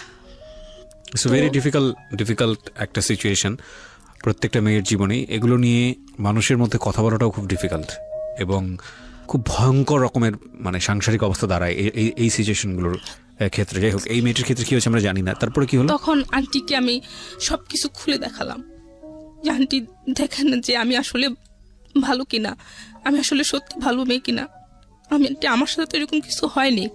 তখন আন্টি বললো যে না, তুই সম্পূর্ণ ভালো, তাকে হয়তো বা কেউ ভুল বুঝাইছে, সে হয়তো বা কারো কাছ থেকে ভুল কিছু শুনছে। লেখাপড়া করা ছিল? সে কিন্তু লেখাপড়া করতো না, করেনি। সে ক্লাস না, অনেক লেখাপড়া করা, অনেক পাস করা ছেলের মধ্যে এই ধরনের 5 পর্যন্ত পড়াশোনা করছে। এখন এরকম হওয়ার পর আমি তখন অনুষ্ঠান দিন নির্ধারিত করা হলো যে অনুষ্ঠান ঈদের পর অনুষ্ঠান করবে। তারপর অনুষ্ঠান হলো, অনুষ্ঠান হওয়ার পর ওদের বাড়িতে আমাকে নেওয়া হলো। নেওয়ার পর তো গিয়ে ওখানে গিয়ে তো প্রতিদিন আপনাকে চার্জ করতো এরকম যে তোমার কার সাথে সম্পর্ক ছিল আমাকে বলো? হ্যাঁ, মাঝে মধ্যে এরকম করতো। আচ্ছা। কয়েকদিন পর পর, কয়েকদিন ভালো থাকতো, কয়েকদিন পর পর এগুলো নিয়ে ঝগড়া হতো। তো অনুষ্ঠান করে ওদের বাড়িতে না হলো, ওদের বাড়িতে নেওয়ার পর তো ওদের বাড়িতে গিয়ে তো না, আমি তো পুরা। আপনি উল্টো তাকে জিজ্ঞেস করতেন না যে তুমি? হ্যাঁ, একদিন বলছিলাম আমি, তুমি যে আমাকে জিজ্ঞেস করছো তার মানে তুমিও নিশ্চয়ই এরকম। হ্যাঁ, একদিন আমি বলেছিলাম এটা, যে তুমি যে আমার এরকম করতেছো, যে ভালো হয় সে ভালো মানুষকে বিশ্বাস, খারাপ মানুষকে বলে যে সে ভালো, যে ভালো সে সবাইকে ভালো মনে করে, এটাই স্বাভাবিক। খারাপ হয় সে সবাইকে খারাপ। তারপর কি হলো? বলে যে না, আমি এরকম কিছু না, তুই খারাপ। এটা সে বললো। আচ্ছা, এই ধরনের কনফিউশন থাকলে আমি যেটা বলি যে সবাই একটু পড়াশোনা করেন। এগুলো জীবনের খুবই গোপনীয় বিষয়, কিন্তু খুব গুরুত্বপূর্ণ বিষয়। এগুলো নিয়ে সবাই একটু নিজে থেকেই পড়াশোনা করেন। আর দ্বিতীয়ত হচ্ছে যে এগুলোর ব্যাপারে সবচেয়ে ভালো এক্সপার্ট হচ্ছেন একজন doctor. So if you have any confusion in your personal life, then go to a doctor. ডক্টরের সাথে গিয়ে বিষয়টা নিয়ে কথা বলেন। এবং আমার মনে হয় যে বৈবাহিক জীবনে যদি এটা অ্যারেঞ্জ ম্যারেজ হয়ে থাকে, হ্যাঁ, তাহলে যেদিন থেকে বিয়ে করছেন এদিক থেকেই আপনার জীবনটা শুরু হচ্ছে। তার আগে কে কি করেছে না করেছে সেগুলো নিয়ে টানা হ্যাচড়ার হিসাব যদি আপনার করতে হয়, তাহলে সেটা বিয়ের আগে আপনি করেন। বিয়ের পরে গিয়ে আপনি হিসাবগুলো নিয়ে কেন টানা হ্যাচড়া করবেন? তো নিজের জীবনটাই অসুন্দর হয়ে যায়, নিজের জীবনটা অনেক বেশি কঠিনের মধ্যে পড়ে যায়। বলেন তারপর হলো কি, ওদের বাড়িতে গিয়ে আমার ওদের চাল চলন, আচার আচরণ, আমার কিছু ভালো লাগতেছে না। এরকম একটা অজপাড়া গায়, যে আগের সেই অনেক আগের যেই নিয়ম কানুন সেরকম আর কি, কেমন গালাগালি, কেমন চিৎকার চেঁচামেচি, এরকম অসহ্যকর ব্যাপারটা, অসহ্যকর লাগতো। ওখানে ছিল না, অনুষ্ঠানের সময় ছিল না, এই কারণে আর কি আরো বেশি কথা শুনতে হইতো যে কেমন ফ্যামিলি, এই সেই বড় বউ ছিল না। এটা নিয়ে ভালো ননদ বলতে একভাবে, শাশুড়ি বলতে একভাবে, যে যা পাবে যেভাবে পারতো বলতো, আমি শুনে যেতাম, জাস্ট শুনে যেতাম, ওকে কিছু বলতাম না। ওকে বলবো কি, ও একদিন বলে দিছে যে ওর বাড়ি থানার পর যে আমার মা, আমার বোন, আমার ভাই খুশি, তুমিও খুশি, ওরা খুশি তো আমিও খুশি, ওরা ভালো থাকবে তুমিও ভালো থাকবে, ওদের সাথে কোনো কিছু সিক্রেট করবে না কোনোদিন। তা আচ্ছা ঠিক আছে, ওনাদেরকে ভালো রাখাটাই আমার দরকার। কেমন জানি আচরণ করতো, ননদ কি করতো, সারাটা দিন ভালো, ও চাইতো না আমার সাথে মিশতে, কিন্তু আমি চাইতাম মিশতে। আমি চাইতাম যে ভালো থাকি। ফ্যামিলিতে আমরা কয়েকটা মানুষ, সবাই যদি ভালোভাবে না থাকে তাহলে কিভাবে হয়, ভালোভাবে চলতে চাইতাম, কিন্তু ও কি এরকম জানি একটা আচরণ করতো আমার সাথে। তার কারণ পরে জানতে পারলাম যে ও আমার হাজবেন্ড ওদের সাথে রাত ভিপ করতো, যে এরকম একটা মেয়ে আমাকে দিলেন, এত এরকম এরকম ভাবতো। তো ওদের বাড়িতে গিয়ে দেখা গেল কি, আমরা কখনো পুকুরে গোসল করিনি, কখনো পুকুরে গোসল করিনি। তো ওদের ওখানে গিয়ে গোসল করতো, তো খোলামেলা জায়গায় গোসল করা হতো। এটা আমি নিতে পারতাম না, এটা কিভাবে সম্ভব, এগুলো পারি না। বা বাড়িতে বাথরুম বাসায় আছে, ঘরের কাছে আছে, কিন্তু ওদের অনেকটা দূরে যেতে হতো, এগুলো আমি পারতেছি না, ওগুলো মানায় নিতে আমার খুব কষ্ট হচ্ছে, খুব কান্নাকাটি করতাম আমি, কিন্তু কাউকে কিছু বলতাম না যে আমি কেন কাঁদি। আমাদের বাড়িতে আসলে যখন চলে আসতাম তখন চিৎকার করে কাঁদতাম না, শুধু চোখের পানি ফেলতাম, আর আইসা রুমের ভিতর বসে বসে কান্না করতাম যে কি হচ্ছে এটা। তো এরকম হওয়ার পর চলতে থাকার পর আমার একটা প্রবলেম ছিল, সেটা হচ্ছে যে মেনস্ট্রুয়েশনের সমস্যা ছিল আর কি, ঠিক মতন আর হতো না। তো এই জন্য আমি একটা ডাক্তারের কাছে গেলাম। মোটামুটি তখন এই যে আমার হাজবেন্ড এরকম করতেছে, তাই আমি মোটামুটি একটু চিন্তা করতাম, এরকম করতে হতো, মোটামুটি আমি অসুস্থ হয়ে যাচ্ছি। তো আমার যে ওই সমস্যাটা ছিল, তো এই জন্য আমি একটা ডাক্তারের কাছে গেলাম, আমাদের ওখানে ডাক্তারের কাছে গেলাম। আর যাওয়ার পর তখন আর ওই জিনিসটা মনে পড়লো যে আমার হাজবেন্ড যে এটা বলো আমাকে, আমি ডাক্তারের কাছে কিছু বলবো, মহিলা না পুরুষ ডাক্তারই। তখন আমি কিভাবে বলবো আমি একটা মেয়ে কিভাবে বলবো, অনেক সংকোচ করে তারপর বললাম যে না, আমাকে বলতে হবে, আমার হাজবেন্ডের কে নিয়ে চলতে হবে আমাকে। এর মধ্যে কিন্তু ওকে আমি অনেক ভালোবেসে ফেলছি, আমার হাজবেন্ডকে অনেক ভালোবেসে ফেলছি। তো আমি কি করলাম, ডাক্তারকে বললাম আর কি। তো ডাক্তার বুঝতে পারেনি, তখন আমি একটা কাগজে কলমে একে তাকে দেখালাম যে এরকম কিনা। তখন উনি বললো যে এটা কি বলো, এটা তো সবারই এরকমই হয়, আর আমার ওয়াইফ আমি বিয়ে করছি, আমার ওয়াইফের তো একই অবস্থা, এটা তুমি কি বলো, শরীরের অন্য দিক মানুষ ছোট বড় এরকম থাকে, এটা নিয়ে তো এরকম করার কিছু আসে যায় না। তখন উনি বললো যে তুমি কিসে পড়ো বা পড়াশোনা করছো কিনা। তখন আমি বললাম যে হ্যাঁ, আমি ইন্টার কমপ্লিট করছি, এখন ডিগ্রিতে অ্যাডমিশন নিবো এরকম চিন্তাধারা আছে ওর। কিন্তু পড়ানোর ইচ্ছা ছিল আমার হাজবেন্ডের, যে তোমাকে আমি পড়াবো। আমাকে জিজ্ঞাসা করছে তুমি পড়বা কিনা, হ্যাঁ আমি পড়বো। তখন কি হলো, ও আমাকে পড়াবে, এখন ভর্তি হতে হবে। যে কোনো জায়গায় তো আমি কোচিং টুচিং করলাম না, কোনো জায়গায় পরীক্ষা দিতে পারবো না, তো আমি যে কলেজে পড়াশোনা করছি ওখানে আমি ডিগ্রিতে ভর্তি হয়ে যাই, ওইটা ভালো হবে। তো আমার চিন্তা ছিল ওখানে পড়াশোনা করবো। এখন আমার হাজবেন্ড কে আমি ওই যে আমার যে বিয়ের আগে যে ফ্রেন্ডটা ছিল বললাম যে ওর সাথে আমি কথা বলছি, ভাইয়া বললো যে কথা বলিস, ওকে ও বললো কি তোমার কোনো ছেলে বন্ধু আছে কিনা কলেজের মধ্যে মানুষ অনেক কিছু থাকে। হ্যাঁ আমার একটা ফ্রেন্ড আছে, সে আমার ক্লাসমেট হলো আছে, ভাই হলো আছে, ফ্রেন্ড হলো আছে, খুব ভালো ছিল, খুব ভালো। ওকে পরিচয় করে দিলাম। তো পরিচয় ও আবার বললো যে নিপাত তো মানে ঢাকাতে বা কুমিল্লাতে এইসব কোনো জায়গা ভালো জায়গা পড়াশোনা করার ইচ্ছা আছে, ওকে ভর্তি করেন, ওখানে ভর্তি করেন, আমরাও পড়াশোনা করবো। ওইটা শোনার পর আমার হাজবেন্ডের মাথায় কাজ করতেছে কেন ওই ছেলেটা বললো, সম্পর্ক। এটা বলার পর তখন আমার হাজবেন্ড কি করলো, সরাসরি আমার বড় মামির কাছে ফোন দিল আমাকে পড়াশোনার ব্যাপারে, যে বড় মামি ওকে কি করব, ওকে তো তাহলে একটা কাজ করে ওকে কুমিল্লাতে ভর্তি করে দেই, আমার বড় মামিকে বলতেছে। তখন বড় মামি খুব রেগে গেল যে কেন কুমিল্লাতে ভর্তি করাবা তুমি ওকে, হয় ঢাকাতে ভর্তি করাবা, নয় যে কলেজে লেখাপড়া করছে ওখানে ভর্তি করাবা, তুমি কেন কুমিল্লাতে ভর্তি করাবা? এখনকার যুগ তো ভালো না, তুমি থাকবা ঢাকাতে, তোমার ফ্যামিলি থাকবে এক জায়গায়, ওর ফ্যামিলি থাকবে এক জায়গায়, ও থাকবে কুমিল্লাতে, এটা তো হয় না। ও যে অন্য কারোর সাথে চলে যাবে না এটা তো কোনো কথা না, কারণ যেহেতু তুমি পড়াশোনা করো না, সে পড়াশোনা করতেছে, তখন ওর মাথায় অন্য কিছু কাজ করবে। আমার বড় মামি এটা বলতেছে, ওকে তুমি তোমার কাছে রাখো, আর না তুমি গ্রামে পড়াও, যে কোনো একটা করো, ওকে এভাবে দেওয়া ঠিক হবে না। মামি ঠিক থেকে এটা বললো, তো আমিও চিন্তা করলাম যে হ্যাঁ এটাই ঠিক। তো আমি বললাম যে আচ্ছা আমি যে কলেজে পড়াশোনা করছি ওখানে ভর্তি হয়ে যাই, তো ওখানে ভর্তি করাবা না, ওদের ওখানে একটা কলেজে আমাকে মানে চাপ করতেছে, ওখানে ভর্তি হয়ে যাও।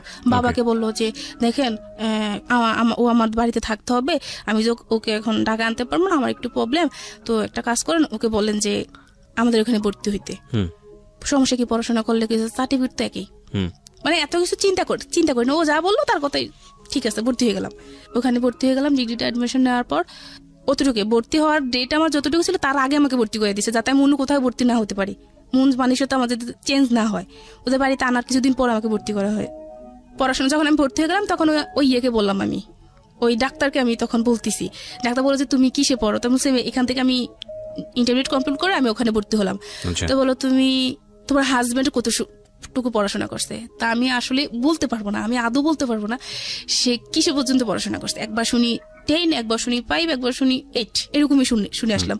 এটা আপনাকে কি জিজ্ঞেস করছে? জানি না, এটা আমাকে ওই ডাক্তারটা জিজ্ঞাসা করতেছে। কোন ডাক্তার? যে ডাক্তারের কাছে আমি গেলাম, আমি অসুস্থ হয়ে গেলাম, ওই যে আমার পিরিয়ডের সমস্যা ছিল, ওই ডাক্তারের কাছে গেলাম। তো তখন আমি ডাক্তারকে বললাম যে এরকম কোনো সমস্যা হয় কিনা। তো ডাক্তার তো আমাকে বলল, আপনাকে জিজ্ঞেস করেছে আমার হাজবেন্ড কিসে পড়ে, বলতে আসলে একটা কথা বললে ভালো হয়, এরকম মানে মন মানসিকতা মানুষের সাথে না থাকাটাই বেটার, এরকম চিন্তাধারা। আমি তো জানি এরকম কিছুই না। আমি ওদের বাড়িতে আসি বা আমাদের বাড়িতে থাকি, এরকম ভাবে চলতে থাকার পর 2013 সালের লাস্টের দিকে কি হলো, আমার নাক গলা প্রচুর ঠান্ডা লাগে থাকতো সবসময়, মানে গরম কি শীত কি প্রচুর ঠান্ডা লাগতো। পরে ডাক্তারের কাছে নেওয়ার পর জানতে পারলাম যে আমার মানে টনসিলের সমস্যা, আমার অপারেশন করতে হবে।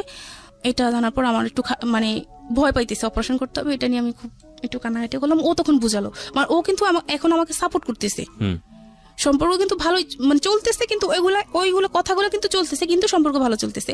আমাদের এলাকাতে মানে সবাই বলতো যে নিপার হাজবেন্ড খুব ভালো, এরকম ছেলেই হয় না। অনেকে বলতো যে এরকম একটা মানে ছেলে পাইলে আর মেয়েকে বিয়ে দিতে আর করবো না, দ্বিধা করবো না। অনেক আয়সা বলতো আমার সামনাসামনি, তখন আমি হাসতাম মনে মনে যে আমি জানি জিনিসটা মানে মানুষটা কিরকম সেটা আমি ভালো করে জানি, এটা তো আর কাউকে বলতে পারবো না। নিজের হাজবেন্ডের সম্পর্ক তো মানুষকে আর বলা যায় না, যেহেতু আমি তার সাথে সারাটা জীবন থাকবো। তো যখন আমার নাক গলার সমস্যাটা হয়েছিল, হওয়ার পর এখন অপারেশন করাতে হবে, তো বললো যে হ্যাঁ অপারেশন ওকে করে ফেলবো। ও অপারেশন জন্য সবকিছু নিজে অ্যারেঞ্জ করলো, আমার ফ্যামিলি থেকে কিছু নেয়নি। যখন যেদিন অপারেশন করতে নিল আমাকে কুমিল্লাতে, মানে আমি দেখলাম যে আমার মা ছিল, আমার ননদ ছিল, ও ছিল, আমার সবার থেকে ও বেশি মানে উইক হয়ে গেল। এত খুব সুন্দরভাবে আমাকে বুঝাচ্ছে, মানে খুব ভালোবাসা দিয়ে, যেমনই তুমি ভয় পেও না, হ্যাঁ আমি থাকবো, আমরা অপারেশনের পর আমরা এই জায়গায় সেই জায়গায় ঘুরতে যাবো, খুব মানে ভালোবাসা দিচ্ছে আমাকে, বোঝাচ্ছে, মানে ওই জিনিসটা তার প্রতি আমাকে মানে খুব বেশি দুর্বল করে ফেলে, যে একটা সময় এরকম করে কিন্তু পরে সে আমাকে ভালোবাসা দিচ্ছে। তো দেওয়ার পর কি হলো, আমার অপারেশন করা হলো। অপারেশন করার পর মোটামুটি ভালো চলতেছে। চলার পর 14 সাল চলতেছে। একদিন আমাকে ফোন দিল ঢাকা আসার জন্য। বাড়িতে যেত না ঠিক মতো, বাড়িতে যেতে বলতে বছরে 3 বার যেত, গ্রামের বাড়িতে বছরে 3 বার যেত, আমাকে আনতো মাঝে মাঝে। তো একদিন ফোন দিল যে তুমি আসো, বাড়িতে আসো, ওই ঢাকায় আসো, আসলে বাড়িতে গেলে তো আমার অনেক খরচ, তুমি আসলে আমরা দুজন ভালোভাবে সময়টা কাটাতে পারবো, এটা ভালো হবে না? তুমি সে হ্যাঁ, এটা তো ভালো হবে। এটা বলার পর আমি আসলাম, ঢাকায় আসলাম। ঢাকায় আসার পর বললো যে আমাদের বিয়ে তখন 3-4 বছর হয়ে গেল। তো বললো যে চলো আমরা করি, কোনো বেবি হচ্ছে না তখন। তো বললো যে চলো আমরা নামাজ পড়তে যাবো, হাইকোর্ট মাজারে নামাজ পড়তে যাবো। আচ্ছা। তো আমি বললাম যে হ্যাঁ, এটা তো খুব ভালো কথা, আসো যাই। তো দুজন মিলে নামাজ পড়লাম, নামাজ পড়ে আসলাম। তো ও আমাকে বললো যে তুমি কিছু চাইও আল্লাহর কাছে, আমি কিছু চাইবো আল্লাহর কাছে। তো আমাকে বললো যে আমি বলবো না, কিন্তু তুমি বলতে হবে তুমি কি চাইছো আল্লাহর কাছে। তো এটা বলার পর আমি কি করলাম, যাক আসলাম, নামাজ পড়ে আসলাম। আসার পর এখন বাহিরে বসে একটা ফুচকা দোকানে বসলাম। বসার পর বললো যে তুমি কি চাইছো আল্লাহর কাছে। আমি বললাম যে বলবো। বলে কি? আমি একটা বেবি চাইছি আল্লাহর কাছে, যে আমার একটা বেবির দরকার, অনেকদিন তো হয়ে গেল বিয়ে হলো, এখন আমার একটা বেবির দরকার। তো আর কিছু চাইতে পারলো না, তুমি বেবি চাইতে গেলা। তুমি চাইতে আমার যাতে ভালোভাবে ইনকাম করতে পারি, আমার টাকা পয়সা হোক, তারপরে তোমার বেবি। তোমার মানে বেবি এখন নিতে পারবো না, আমার পক্ষে সম্ভব না এখন বেবি নেওয়া। বললো কি বললো এটা? পরে বলো যে শুনো, আমি একটা কথা বলি, তুমি আমার কথাটা শোনো মনোযোগ দিয়ে, এটা করলে ভালো হবে আমাদের। তো বললাম কি? পরে বলে যে আমি তোমাকে ঢাকায় রাখার পর আমি তোমাকে বিভিন্ন হোটেলে দিয়ে আসবো, দিয়ে আসার পর তোমায় মানে তুমি করে টাকা ইনকাম করবা।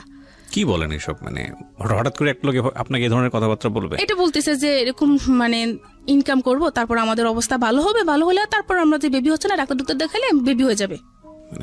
এটা বিশ্বাস করার মতো কথা না, কিন্তু ঠিক এটাই করছে আমার সাথে।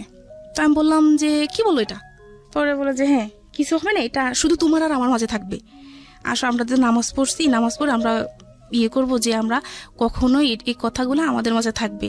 যখন একটা সময় আমাদের সবকিছু হয়ে যাবে, তখন আর হবে না, মানে এগুলো বন্ধ করে দেবো, তখন আমরা ভালোভাবে চলতে পারবো। টাকা পয়সা যখন হয়ে যাবে, আমি ভালো একটা বিজনেস করব। ইলেকট্রনিক্সের কাজ করতো, ভালো ইলেকট্রনিক্সের। ওকে পয়সা কড়ির অভাব ছিল? বিয়ে হওয়ার পর আস্তে আস্তে আর কি, প্রথম যখন জানলাম টাকা পয়সা ভালো ছিল, কিন্তু পরে বুঝতে পারলাম যে টাকা পয়সা আসলে তেমন নাই। আচ্ছা, তখন পড়াশোনার খরচ কে দিত? পড়াশোনার খরচ বলতে ভর্তি হওয়ার পর তার পড়াশোনা করতে পারিনি। ওই কলেজে 2-3 জামাইয়ের সঙ্গে থাকতেন না ওই সময়টা? না, আমি ওদের বাড়িতে থাকতাম, আমাদের বাড়িতে থাকতাম, ঢাকায় থাকতাম না। তো যখন ও এটা বললো, আমি বললাম যে কি বলো এটা কিভাবে সম্ভব? আল্লাহ, তুমি নামাজ পড়ে আইসা এখন এটা বলতেছো? পরে বলে যে আরে কি হয়েছে, সমস্যা নাই, তোমার আর আমার মাঝে থাকবে, এটা তোমার আর আমার মাঝে থাকবো। আমি না, আমি এটা পারবো না।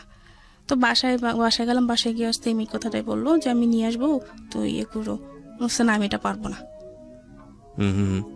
পারবো না, তুমি যাই করো না কেন, আমি এটা পারবো না, আমাকে বাড়ি পাঠিয়ে দাও, আমি বাড়ি চলে যাবো।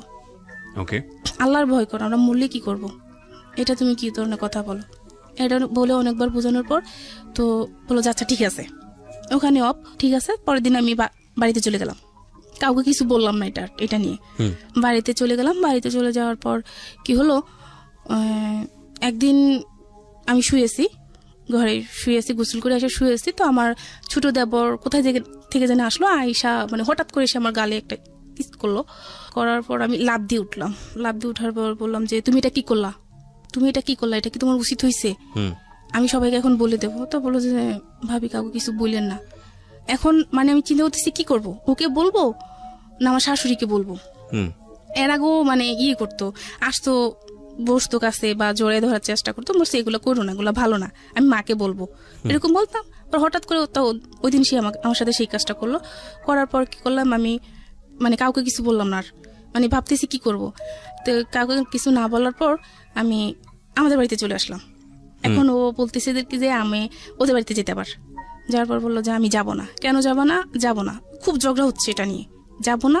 পরে বললাম যে কেন যাবো আমি তোমাদের বাড়িতে, তোমার ভাই এই কাজ করছে আমার সাথে, এখন আজকে সে এটা করলো, অন্যদিন যে সে অন্য কিছু করবে না, সেটা কোনো মানে শিওর তুমি দিতে পারবা? এটা আমার বাবা শুনলো, আমার কাকা আমার কাকা তখন এটা শুনলো, শোনার পর কি করলো, আমার কাকা তখন খুব রাগ করলো যে আমি মেয়ে বিয়ে দিছি একজনের কাছে, আমার মেয়ের সাথে এরকম কেন হবে, আমি এখানে মেয়ে দিব না, এখানে যত কিছু হোক আমার প্রয়োজনে যা করা লাগে আমি আমার মেয়েকে নিয়ে আসবো, আমি এখানে মেয়ে দিব না। এটা বলার পর ও শুনলো এগুলা, বাবা যখন এগুলো বললো ও শুনে ফেললো, ফোনের অপর প্রান্তে ওগুলো শুনে ফেলার পর এখন ও বোঝালো যে থাক, যা হওয়ার হয়েছে তুমি বাড়ি চলে যাও, থাক এরকম করো না, মরি না, ভালোবাসা দিয়ে কথা বললো, ভুলে গেলাম ওদের বাড়িতে চলে গেলাম। এখন ওই যে বাবা এগুলা বললো, বাবাকে নিয়ে ওর চিন্তাধারা অন্যরকম হয়ে গেল। আচ্ছা, এখন আমাদের বাড়িতে আমাকে যেতে দিবে না। যখন বলতাম যে বাবার বাড়িতে যেতে, তখন যেতেন দিত না, কেন দিবা না, এই না সে না, এটা বলতাম, বলতে যাওয়া লাগবে না, এই না সে না, আবার যেতাম গেলে মানে ফোন দিত, যদি 1 মিনিট লেট হইতো ফোন রিসিভ করার জন্য তখনই ধরতো, কার সাথে ছিল, ফোন ধরলা না কেন, রাতে ফোন যদি দিত, যদি আমি ঘুমাই থাকতাম ধরতে দেরি হতো, তো মানে ডাইরেক্ট এগুলো বলতো যে কয়জনের সাথে ছিল, এই সেই।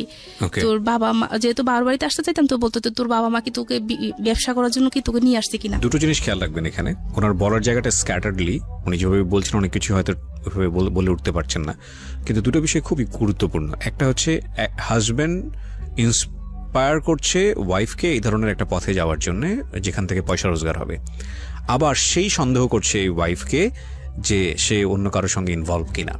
তার মানে উনি যা বলছেন, মানে আমাদের আজকে নিপা যে কথাগুলো বলছেন সেগুলো যদি সত্য হয়ে থাকে, তাহলে আমরা ধরে নিতে পারি যে ওনার হাজব্যান্ড সুস্থ মানুষ হলেও মানসিকভাবে কিছু না কিছু সমস্যার মধ্যে রয়েছে, এবং এগুলোকে সাইকিয়াট্রিস্টের কাছে নিয়ে গেলে, মনোবিজ্ঞানীদের কাছে নিয়ে গেলে তেনারা বিভিন্ন রকম রোগ হিসেবে আইডেন্টিফাই করে, সেগুলোর নামও আছে, সেগুলো তারা বলেন। তো আমি যেহেতু সাইকিয়াট্রিস্ট না, আমি ওইভাবে আইডেন্টিফাই করছি না, তবে আমি ধরে নিচ্ছি যে এটা এক ধরনের মানসিক অসুস্থতা। কারণ একটা মানুষ যদি তার ওয়াইফকে দিয়ে এই ধরনের কথা চিন্তা ভাবনা করে যে তাকে দিয়ে সে পয়সা রোজগার করবে, বলতেই আমার খুব লজ্জা লাগে, সেই ওয়াইফকে সে সন্দেহ করে কি করে, বা সন্দেহ করার একটা যুক্তি তো থাকে না, তাই না?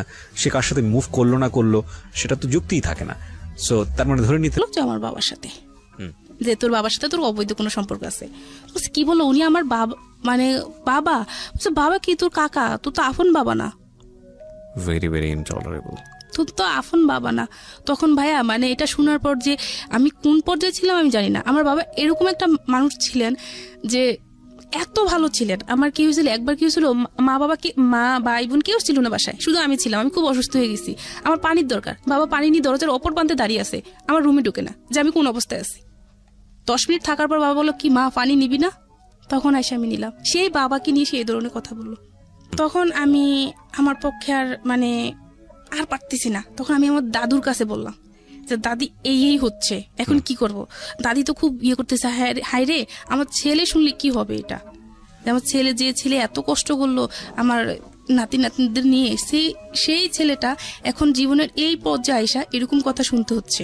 মানে খুব কান্নাকাটি করতাম তখন, মানে হায় রে কান্না, কাউকে বুঝতে দিতাম না ফ্যামিলিতে, কিন্তু রাতের পর রাত কান্না করতাম।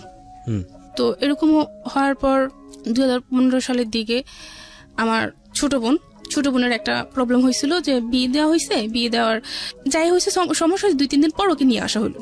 নিয়ে আসার পর ওই যে এই যে সময়টা, যে তারপর সেকেন্ড আবার বিয়ে হওয়ার যে সময়টা 4-5 মাস, ওই সময়টা যে সে আমার সাথে কিভাবে আচরণ করতো ভাইয়া, মানে তা বলে বোঝাতে পারবো না। এত বাজে বিহেভ করতো, কিছু হলে বলতো তোকে আমি দিয়ে দেবো, তোকে আমি রাখবো না, তোকে আমি দিয়ে দেবো, এরকম আচরণ করতো, খুব বাজে বিহেভ করতো। একদিন হয়েছিল কি, ওরও ছোট বোনের বিয়ে হয়েছিল, হওয়ার পর ও ছোট বোনের শ্বশুরবাড়িতে বিভিন্ন দিতে হবে, ঈদের টাইমে তো উপহার হিসেবে কাপড় চোপড় দিতে হয়, তো সেই জন্য আমাকে ঢাকায় আনলো, মার্কেটিং করতে হবে, তো এই জন্য ঢাকায় আনলো। তখন কি করলো, ওই যে ওর নতুন একটা বিজনেস শুরু করলো, এই যে ড্রেসে যে এমব্রয়ডারি করা হয়, যে ইলেকট্রনিক কম্পিউটারে যে ইয়েগুলো আছে না, এমব্রয়ডারি মেশিনগুলো আছে না, ওগুলো আর কি ও নিল, কারখানা করলো, এমব্রয়ডারি কাজ করতেছে। ওর বললো যে ঢাকায় আসলাম ওনাদের জন্য ড্রেস নিব, তো আমাদের ফ্যামিলিতে আবারও সেই সমস্যা, আগের মতো সমস্যা। তো এখন আমার হাজব্যান্ড ওর বোনকে বলতেছে যে ভাই আমার শ্বশুরবাড়িতে কাকে দেওয়া যায়, তো বললো যে একাকে দিস, তোর আমার মাকে বললো যে ওর মাকে একটা দিস, তো ওদের ফ্যামিলিতে তো একটা সমস্যা, ঈদে তো কিছু নিতে পারবে না, ভাইদের অনেক সমস্যা, এখন ওদেরকে একটা দিস। তো ফোন রাখার পর বললাম যে দিবা ঠিক আছে, একজনকে গিফট করবা সেটা ঠিক আছে, কিন্তু তুমি এটা মানে এইভাবে বলবা কেন যে নিতে পারবে না, তাহলে তো এটা করোনা করা হয়েছে, আমার মাকে দিতে হবে না। তোমাদের কিচ্ছু দিতে হবে না। এটা নিয়ে মানে ওর সাথে আমার মোটামুটি ঝগড়া শুরু হয়ে গেছে। ঝগড়া শুরু হয়ে যাওয়ার পর আমি একটা পর্যায়ে বললাম যে তুমি আমাকে এখন মার্কেটে নিবা না, মানে মার্কেটে যাওয়ার জন্য রেডি হচ্ছে, তুমি আমাকে এখন মার্কেটে নিবা না। যদিও তখন মানে এইটা আমার বলা ঠিক হয়নি, আমি এটা বলে ফেলছি যে তুমি আমাকে মার্কেটে নিবা না, এই জন্য আমার সাথে এরকম করতেছো, ঝগড়া করতেছো। তো প্রথম তো ইয়েটা আমি শুরু করলাম। ও এটা বলার পর আমি যদি না বলতাম তাহলে এটা হতো না। তখন পরে বুঝতে পারলাম যে দুষ্টা আমার ছিল। তো এরকম যখন ঝগড়া একটা পর্যায়ে ঝগড়া চলতেছে, আমি বললাম যে তুমি নিবা না। এটা বলার পর কি করলো, খুব রাগ হলোর পর একটা দিয়ে লাঠি দিয়ে আমাকে একটা পিটা দিল, মানে খুব জোরে একটা পিটা দিল। দেওয়ার পর আর কি ওই বাঁশের ইয়েটা ছিল, তো ছিল ওর হাতের ভিতরে ওই বাঁশের ইয়েটা ভেঙে ঢুকে গেছে। ওরও রক্ত বের হচ্ছে, আমারও রক্ত বের হচ্ছে, মানে খুব রক্ত বের হচ্ছে। এখন আমার যে রক্ত বের হচ্ছে আমার ওটা খেয়াল নাই, ওর রক্ত বের হচ্ছে, আমার ওটাই মাথায় কাজ করতেছে, ওর রক্ত বের হচ্ছে, মানে ওরে আমি ঝরাই ধরতেছি, তোমার হাতে রক্ত বাড়া ইয়ে করতেছি, দেখো আমি ওষুধ দিয়ে এসে, মানে ও তো আমাকে তখন ফেলে দিচ্ছে, ঝাড়া দিয়ে ফেলে দিচ্ছে যে না সর, তোর লাগবে না, এই না সেই না। এখন ও খেয়াল করলো যে আমার হাতও কেটে গেছে, তখন ও আবার ওর হাত রেখে আমার ইয়ে করলো। মানে এই যে দুইজনের যে একটা ভালোবাসার বিষয়টা হচ্ছে ওদের মধ্যে কিন্তু লাভ ছিল, সো এগুলো নোট করার মতো এই বিষয়গুলো আছে। তারপরেও সন্দেহ আছে, তীব্রতা আছে, একজন আরেকজনকে দংশন করার মতো যে ধরনের ভেতরে বিষ থাকা দরকার সেই ধরনের ব্যাপারও আছে। এবং এটা অফকোর্স এটা মেল ডমিনেন্ট একটা সংসার, যেখানে আসলে আর একটা জিনিস যে যখন একজন মানুষ জীবন গল্প বলে তখন সে নিজেকে ছাপিয়ে বলে, মানে নিজেকে এমন একটা জায়গায় সে প্রেজেন্ট করে যে আসলে সে অপরাধী না। হয়তো তার ওয়াইফ হাজব্যান্ডের কাছ থেকে শুনলেও হয়তো অনেক বিষয় দেখা যাবে তার ওয়াইফ সম্পর্কে সে বলছে, তো সেটাও একটু ভাবার বিষয় আছে। সবকিছু মিলিয়ে আপনারা ভাবেন আমরা একটা আলটিমেট একটা মেসেজ নিতে চাই, দেখা যাক কতদূর সেটা আমরা পেতে পারি। হ্যাঁ বলেন। তারপর মানে এরকম চলতেছিল, তো চলার পর খুব মানে ভালোবাসা মারামারি এ করে বাড়িতে আসার পর ও আসলো। ঈদে আসার পর কি হলো, বোনের হাজবেন্ড বোন আমাদের বাড়িতে, আমার শ্বশুর বাড়িতে আসলো। আসার পর ওই আমি আমার দেবরের সাথে কথা বলতেছি, ও আমাকে চা চাইছিল যে আমাকে চা দাও, তো তুমি দাঁড়াও আমি দিচ্ছি। তো ভাইয়ের সাথে কথা বলতেছি যে ভাইয়া যাই হয়েছে এতদিন সংসার যেভাবে হয়েছে, কারণ এখন আমাদের দায়িত্ব যে সংসারটাকে ভালোভাবে তৈরি করা। আপনার বোন ছিল, বোনটাকে বিয়ে দিয়ে দিচ্ছেন, এখন আমরা মানে ভালোভাবে সংসারটাকে সুন্দরভাবে গুছিয়ে তুললে আর সমস্যা নাই। এভাবে নিয়ে ভাইয়ের সাথে সাংসারিক ভাবে কথা বলতেছে। ও আমার হাজবেন্ড ওই যে বলো চা দিতে আমার মনে নাই, তো 10 মিনিট পরও আমাকে ডাক দিল, খুব জোরে ডাক দিল। তো ডাক দেওয়ার পর কি করলো, আমি গেলাম, যাওয়ার পর মানে কিছু বুঝে ওঠার আগে ও আমাকে এমন জোরে একটা থাপ্পড় দিল, মানে আমি পুরা পড়ে গেলাম, মানে কি হলো এটা। তো আমি মানে তখন হাসতেছি, আমার চিন্তাধারা ছিল যে আমি যখন এখন যদি মানে কোনো কিছু জোরে কোনো কিছু করি তাহলে আমার ননদ আছে, ওর হাজবেন্ড আছে, ওরা যদি শুনে তাহলে ব্যাপারটা খারাপ দেখান, আমার ননদ কথা শুনতে হবে শ্বশুরবাড়িতে। আমি একটা মেয়ে হয়ে অন্তপক্ষে এটা পারবো না, আমার ননদ আমার সাথে যাই করুক না কেন বা ও যাই করুক না কেন। তো এটা বলার পর আমি কি করলাম, ওকে চা এনে দিলাম। আমার মা আমার ছোট বোন তখন ওদের বাড়িতে ছিল, অন্য ঘরে ঘুমালো। তো আমি কি করলাম, ওকে চা এনে দিলাম। ও কি করলো, হাত থেকে পিরিচ ছিল, পিরিচটা ফেলে দিয়ে গায়ের ভিতরে আমার চা ঢেলে দিল, গরম চা পিঠে। ঢালার পর আর কি তারপরে কিছু করি না, তখন ওর পায়ে ধরে বসে আছি যে জানে একটা কথাও বললো না, তুমি যা বলার পরে বললো, ঘরে নতুন জামাই আছে, মানে এভাবে বলতেছে ওকে, জান পাখি যা আছে ওকে এগুলো বলে। মানে তারপর শুলাম, শোয়ার পর চোখ বন্ধ করে কতক্ষণ পর আবার দেখি আমার গায়ে মারতেছে। মানে এতক্ষণ কিসের কথা বলতে, কার সাথে? আমার দেবরের সাথে। হ্যাঁ আমি তোকে বললাম। এখন মারার পর এখন আমার শাশুড়ি হঠাৎ করে উঠলো, উঠে দেখে যে এরকম হচ্ছে। তো আমার শাশুড়ি কি শুরু করলি, এখন আমার শাশুড়ি কি বকতেছে, আপনার হাজবেন্ড? হ্যাঁ, যে খেয়াল রাখে না কিভাবে চলতেছে ঘরের ভিতরে, ওরা এসব খেয়াল রাখে না, মাকে খুব বকতেছে। তো মানে আপনাকে মারছে কেন? তোমার ভাইকে তো শাসন করা উচিত ছিল। ওদের সাথে না, ভাইয়ের সাথে আমরা খারাপ কোনো কথা বলতেছি না, ভাই তো খারাপ কিছু বলতেছে না আমাকে, আমি তো সংসারের বিষয়ে কথা বলতেছি। তো ওর মাথায় কি, আমি তো সেটা বুঝতে পারতেছি না ও কেন এরকম করতেছে। একটা সময় সে আমাকে ভালোবাসতেছে, আমার অসুস্থ হয়ে গেলে মানে আমাকে সে কি করবে, শুধু চিন্তাধারা এটা থাকে যে কোন ডাক্তার দেখালে আমাকে ভালো হবে, কোথায় নিলে আমাকে ভালো হবে, তার মাথায় শুধু এসব কাজ করে। আবার 19 থেকে 20 হতে গেলে আবার মারামারি, গালাগালি, খুব এরকম চলতেছে। চলার পর তখন পরের দিন আবার এটা মিটমাট হয়ে গেল, নিজে সব মিটমাট করে ফেললো।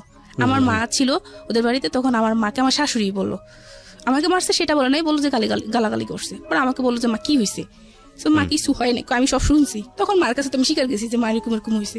তো মা বিশ্বাস করতে পারে না যে মা জামাই এরকম করবে, মানে আমার ফ্যামিলির কোনো মানুষ জানে না যে আমার হাজবেন্ড এরকম করতেছে আমার সাথে। ছোট আন্টি একটু জানে, ছোট আন্টিকে একটু জানি, পরে ছোট বোনকে একটু বলতেছি, ওকে সম্পূর্ণ বলতেছি না। তো এরকম চলতে থাকলো। তো একটা সময় কি হলো, ওই যে ওর চললো, মানে বিজনেসটা শুরু করলো। তো একদিন আমাকে ফোন দিয়ে বললো, 2016 সালের দিকে কোরবানি ঈদ ছিল, তার 2-3 দিন আগে, 3-4 দিন আগে আর কি। আমি ঢাকা এসে দেখা দেখে বেড়ে আবার দেশে গেলাম। যাওয়ার পর ও ফোন দিল আমাকে, ফোন দিয়ে বলল একটা কথা। বললাম যে কি? বলে যে মানে আমার যদি বিজনেসটা মানে একটু ভালো হয় তাহলে তুমি আমাকে হেল্প করবা। করবো না কেন, মানে ও বিজনেস করার জন্য আমি আমার ফ্যামিলি থেকে টাকা পয়সা এনে দিছি। যখন ও ব্যবসাটা শুরু করে তখন আমার ফ্যামিলি থেকে টাকা পয়সা এনে দিছি। হ্যাঁ, তো এখন এনে দিলাম, এখন যদি সামনে কিছু লাগে, আমার যতটুকু লাগে আমি হেল্প করব। তো বললো যে অন্য উপায় কি? তখন বললো যে আবারও সেম সেটা, যখন বাহিরেতে, যখন আমাদের মেশিন আরো বাড়াবো, তখন বাহিরে আমরা কাজটা মালটাল সেল দিব, তখন যখন বাইরে আসবে তখন তাদেরকে খুশি করাতে পারবা না তুমি? কি বলতে চাও তুমি সেটা বলো। ওকে। তো বললে যে কেন বুঝো না? তা আমি বলছি যে আমার পক্ষে সম্ভব না। সামহাও ঘুরে ফিরে আপনাকে ওই জায়গাটায় নিয়ে যাওয়ার চেষ্টা করছে। তখন আমি ওর সাথে রাবিভ করলাম যে তুই কেন এরকম করতেছিস আমার সাথে, আর আমি কার জন্য করবো? তোর ভাই বোনের জন্য কেন করবো? আমি ওদের সাথে আমি কোনো অন্যায়ভাবে চলতেছি না। তোর ভাই বোনের জন্য কেমন আমি এটা করব? আমার বাচ্চা আছে, আমি কাকে খাওয়াবো? আমার একটা বাচ্চাও নিতেছে না। বাচ্চা নেওয়ার কথা বলে যে এখন নেওয়া যাবে না। বাচ্চা নেওয়ার জন্য ফোন দিলে বলতাম যে আমার বাচ্চার দরকার, এসে তখন কি করতো, সে বলতো যে আমি পারবো না, বাচ্চা নিব, এখন নিতে পারবো না, এখন নিলে আমার ফ্যামিলি দেখবে কে? তোর বাচ্চা নিলে এখন আমার কিডনি বিক্রি করতে হবে, কিডনি বিক্রি করে তারপর আমার সংসার চালাতে হবে, আমি এখন বাচ্চা নিতে পারবো না, এইসব বলতো। তখন এটা যখন এদিন এটা বলছো, ওর সাথে আমি খুব রাব ভিপ করছি, তুই তুকারি করে কথা বলছি, মানে খুব ঝগড়া করছি ওর সাথে। আমি ঝগড়া করে তখন চিন্তা করলাম যে এখন কি করা যায়। তখন ঢাকায় যখন আসতাম না, তখন মাঝে মাঝে আপনার জীবনের গল্প আমি শুনতাম। আচ্ছা, জীবনের গল্প আমি শুনতাম। তো ওখান থেকে যে একটা কথা বলতেন না, যে যা করব মানে ভেবে চিনতে, একটা সিদ্ধান্ত নেওয়ার আগে ভেবে চিনতে সিদ্ধান্ত নিতে হবে, হুটহাট করে কোনো সিদ্ধান্ত নেওয়া যাবে না, এসব বলতেন। বা আপনার কথার মানে বোঝানোর ইয়াটা আমার খুব ভালো লাগতো, শুনতাম। তো এটা নিয়ে ও খুব করতো, এগুলা কি শুনো, এসে এগুলা ভালো না, এগুলা খুব খারাপ, মানে এটা নিয়ে এটা মানে একদিন একটা থাপ্পড় পর্যন্ত দিছে আমাকে। আমি কি বলে, এগুলো শোনা খুব ভালো, এগুলো খুব ভালো একটা অনুষ্ঠান, বলেন এগুলা ফালতু, এগুলা ভালো না। বাবাকে নিয়ে সন্দেহ, এভাবে নিয়ে সবকিছু মিলিয়ে একটা মানুষের পক্ষে সম্ভব না। আমিও অসুস্থ, দিনের পর দিন অসুস্থ থাকতাম। তো এই যে অসুস্থ থাকতাম, সেই দেখতো ডাক্তার, সেই দেখাতো। আমার অ্যাপেন্ডিসাইটিসের সমস্যা হয়েছিল, অপারেশন করেছে, সেই করছে। এগুলা 1 টাকা আমার ফ্যামিলি থেকে দেওয়া হয়নি, সম্পূর্ণ কিছু ও খরচ করলো। তখন ভাবতাম যে সে আমাকে ভালোবাসে, আমি তাকে ভালোবাসি, তাকে ছাড়া আমি একটা মিনিটও চিন্তা করতে পারতাম না। মানুষটা ভালো, হয়তো বা তার সমস্যা কিছু। তখন আমি আমার ননদকে বললাম যে তোমার ভাই তো এরকম করতেছে। মাকে বললাম যে মা, আপনার ছেলে তো এরকম করতেছে, একটা কাজ করেন, আপনার ছেলেকে একটা ডাক্তার দেখান, একটা ডাক্তার দেখালে তার ভালো হবে, সে যে এরকম করতেছে একটা ডাক্তার দেখালে খুব ভালো হবে। আর তো ওর আবার মাঝে কি শারীরিক একটু সমস্যা ছিল, তো আমার কথা হচ্ছে যে সমস্যা দিচ্ছে, সমাধান করবে সে। আচ্ছা, আমার সবসময় এটা মনে হতো। তো ও বলতো যে আগে পায়া তুমি এখন আছো, এই জন্য খুশি, কোনো সমস্যা নাই, মানে ও এটা ভাবতো। কিন্তু আমার কথা হচ্ছে যে আল্লাহ সমস্যা দিচ্ছে, আল্লাহ সমাধান করবে, তুমি ডাক্তার দেখাও। আপনি মানে প্রবলেমটা আসলে কার ছিল, আপনাদের হাজবেন্ড ওয়াইফের মধ্যে, যে বেবি না হওয়ার প্রবলেমটা? বেবি না হওয়ার জন্য তো কোনো ডাক্তারই দেখানো হয় নাই, কিন্তু বেবি তো আপনারা হচ্ছে না, বেবি চাচ্ছেন, ঠিক আছে, তো আপনারা আমি চাচ্ছি, ও চাচ্ছে না। তো একবার যেহেতু আমার পিরিয়ডের সমস্যা, আবারও আমি ঢাকাতে একটা মহিলা ডাক্তার দেখালাম। তো দেখানোর পর ওখানে মহিলা ডাক্তার একটা ওষুধ দিল আমাকে, এই ওষুধটা খাবেন, ওই ওষুধটা খেলে তারপর হাজবেন্ড ওয়াইফ একসাথে থাকলে বেবি হবে ইনশাল্লাহ। কিন্তু আমার হাজবেন্ড ওই ওষুধটি আমাকে কিনে দেয়নি। আমি বলি ওই ওষুধটা কিনো, কেন কিনবো, তো বেশি কথা বলবা না, তারপর ওকে, ঠিক আছে। এরকম ভাবে চলতেছে। পরে চলার পর যখন ও আমাকে এটা বললো, তখন সিদ্ধান্ত নিলাম যে না, আর সহ্য করা যায় না। তখন একটা কাজ করি, যে এই যে সে যে আমার সাথে এরকম করতেছে, তো আমাকে যা করতে হবে ভেবে চিন্তে করতে হবে। বোকা তো মানে বোকার মতো এতদিন সবকিছু সহ্য করছি, আমাকে এখন প্রমাণ করতে হবে যে আসলে সে মানুষ খারাপ, সে ভালো না। সবার কাছে সে অনেক ভালো একজন মানুষ, তাকে আমার প্রমাণ করতে হবে যে সে মানুষ ভালো না। তখন যখন যেদিন কোন একটা বিষয় নিয়ে ঝগড়াঝাটি, গালাগালি শুরু হয়ে যেত, 19 থেকে ফোন ধরতে একটু দেরি হইতো, তো এই শুরু হয়ে যেত। তখন আমি আমার বোনকে শোনালাম, আমার মাকে শোনালাম, বাবা তো আগে থেকেই বুঝতে পারলো, শোনালাম, সবাইকে শোনালাম। সবাই মোটামুটি বুঝতে পারতেছে যে আমার হাজবেন্ড খারাপ। তো এটা জানার পরে কি হলো, আমি ঢাকাতেও আস্তে আস্তে আমার বড় মামি বা আমার মামাতো বোন টুন হোক, আমার মেজো মামি, সবাইকে মোটামুটি আমি জানালাম। সবাই মোটামুটি দেখলো, বুঝতে পারলো, সবাই বুঝতে পারলো যে ও আসলে মানে মানুষ হিসাবে বেশি ভালো না, এতদিন মানে ও মুখোশ পড়া ছিল, কিন্তু আসলে সে মানুষ ভালো না। এরকম করার পর কিন্তু ও যে আমার সাথে ওগুলো প্রপোজ করতেছে, ওটা শুধু আমার ছোট বোনকে বললাম আমি, যে মনি এরকম এরকম তোর ভাইয়া করতেছে আমার সাথে। ছোট বোনটার বিয়ে হয়ে গেছে, তার বিয়ে হয়ে গেছে, তো তখন বিয়ে হয়ে যাওয়ার পর ছোট বোনটাকে বললাম যে তোর ভাইয়া তো আমাকে এগুলা বলে। তখন ও বললো যে আপু তুই একটা কাজ কর, তুই যাইস না, ভাইয়ের কাছে যাইস না, এভাবে মানুষের জীবন চলে না, তুই যাইস না, কত সহ্য করবি তুই, আর কত সহ্য করবি। এটা বলার পর আমি সিদ্ধান্ত নিলাম যে আস্তে আস্তে সবকিছু মানে ওর কাছ থেকে আমার দূরে সরে যেতে হবে। কিন্তু এখন ওই যে আমি আমার ফ্যামিলির পক্ষ থেকে ওর জন্য যে আমি ফ্যামিলি থেকে টাকা পয়সা আনলাম, ওটা তো আমার দিতে হবে। তার আগেও সে টাকা পয়সা আনছে, ওই টাকাটাও এখনো দেওয়া হয় না। আমার নিজের রিক্সে যেটা আনলাম, আমার নিজের রিক্স নিয়ে মামির কাছ থেকে টাকা নিলাম, সেই টাকাটা তো আমাকে তাকে দিতে হবে। সবার টাকাটা বাদ যাক, আমি তো মামির টাকাটা নিতে হবে। তো এই কটা দিন আমি তার সাথে ভালো বাবু কাটে টাকাটা উঠে নেই, তারপর আমি যা করার করবো, সবাইকে তখন জানাবো। এটা হওয়ার পর আমি কি করলাম যে চলতেছি। এখন ও ফোন দিত না, এখন একটা পর্যায়ে কি হয়ে গেল, ঠিক মতো ফোন দিত না। এই যে ঝগড়াঝাটি এসব চলতেছে, একটা সময় সে আমাকে ফোন দিত না। তো ফোন দিত না, তখন খারাপ লাগতো, ভালোবাসার মানুষটা ফোন দিচ্ছে না, মানে খুব খারাপ লাগতো। তো তখন আমি ফোন দিতাম যে জান তুমি ফোন দিচ্ছ না কেন? তো বললো যে তোর রূপ আছে না গুণ আছে, তোর কোনটা আছে যে তোর সাথে আমি কথা বলবো? তোর রূপ আছে না গুণ আছে, কোনটা নিয়ে কথা বলবো তোর সাথে? এটা বলার পর নিজের কাছে একটু খারাপ লাগলো। ওই দিনে মনে হলো আর কি আমার হাজবেন্ড আমাকে পছন্দ করে বিয়ে করেনি, ওই বিয়ের পর দিন একটা বললো, তারপর থেকে আমাকে আর কোনোদিনও বুঝতেই দেয়নি। ও মায়ের সাথে বোনের সাথে যাই খারাপ ব্যবহার করতো, আমাকে কোনোদিন বুঝতে দেয়নি যে মানে সে আমাকে পছন্দ করেনি বা কালো বলে সে আমাকে কোনো অবহেলাই করেনি, এরকম কোনো কিছু বুঝতে দেয়নি। তখন যখন সে আমাকে এই কথাটা বললো, তখন আমি মানে অনেকটা খারাপ লাগলো আমার কাছে। তো খারাপ লাগার পর আমি আমাদের বাড়িতে আসলাম, আসার পর মাকে বললাম যে মা এরকম মানে আপনার জামাই তো এই কথা বলতেছে আমাকে। তো বলার পর মা বলে যে মানুষটা বর্তমানে কত কিছু ব্যবহার করে, তুই সব ব্যবহার কর, তুই দেখবি ফর্সা হয়ে যাবি। মা এগুলো কি বললেন, এগুলো তো ঠিক না, কয়দিন ব্যবহার করবো কালো হয়ে যাবে আবারও। তো মা কি করলো, একজনের কাছ থেকে পরামর্শ নিয়ে দে, তুই ব্যবহার করে এগুলা। তাকে এগুলো ব্যবহার করা শুরু করলাম, মোটামুটি মানে ভালো ফলও পাচ্ছি। তো এখন কি হলো দেখতেছি না, মানে ওর চিন্তাধারা এখন এরকমই, কোনো কিছু তো হইলে বাবাকে নিয়ে সন্দেহ। আর ওই যে ওইটা বললাম, ওইটা এখন আপাতত তো হওয়ার পর আমি ঢাকায় আসলাম, একবার ঢাকা বেড়াতে আসলাম। আসার পর ও বলতেছে দেখো আমার মানে ওর সমস্যা, ও সেটা প্রকাশ করেনি বা বলতে চায় না। বলে চলো আমরা একটা কাজ করি, যে আমরা 2-3 মিলে কিছু করি। কি করবা? তোমরা বলো 2-3 মিলে কিছু করি, এটা তো মজা পাওয়া যাবে। এমনিতে ডাইরেক্ট বলতেছে, তুমি যেগুলো বলতেছো আমি তো এগুলো সবাইকে বলে দেবো, আমি তো আর ভিতরে রাখবো না এগুলা। তো তুই বললে সমস্যা কি, কোনো সমস্যা আছে আমার? তোকে কে বিশ্বাস করবো? সবাই তো আমাকে বিশ্বাস করে, কেউ জানলে আমি জীবনও এটা ইয়ে করবো না। আমি বলবো তুই মিথ্যা কথা বলস। তো ওখানে আমি চিন্তা করলাম যে কথাটা ঠিক, কারণ ওকে সবাই খুব ভালোভাবে বিশ্বাস করে, ও এরকম মানুষে না, এরকম সবাই চিন্তা মানে করবে। এটা বলার পর তখন আমি ভাবলাম যে কি করা যায়, এখন কি করা যায়, না আর যাবো না। তখন ডিসিশন নিলাম যে না আর যাবো না।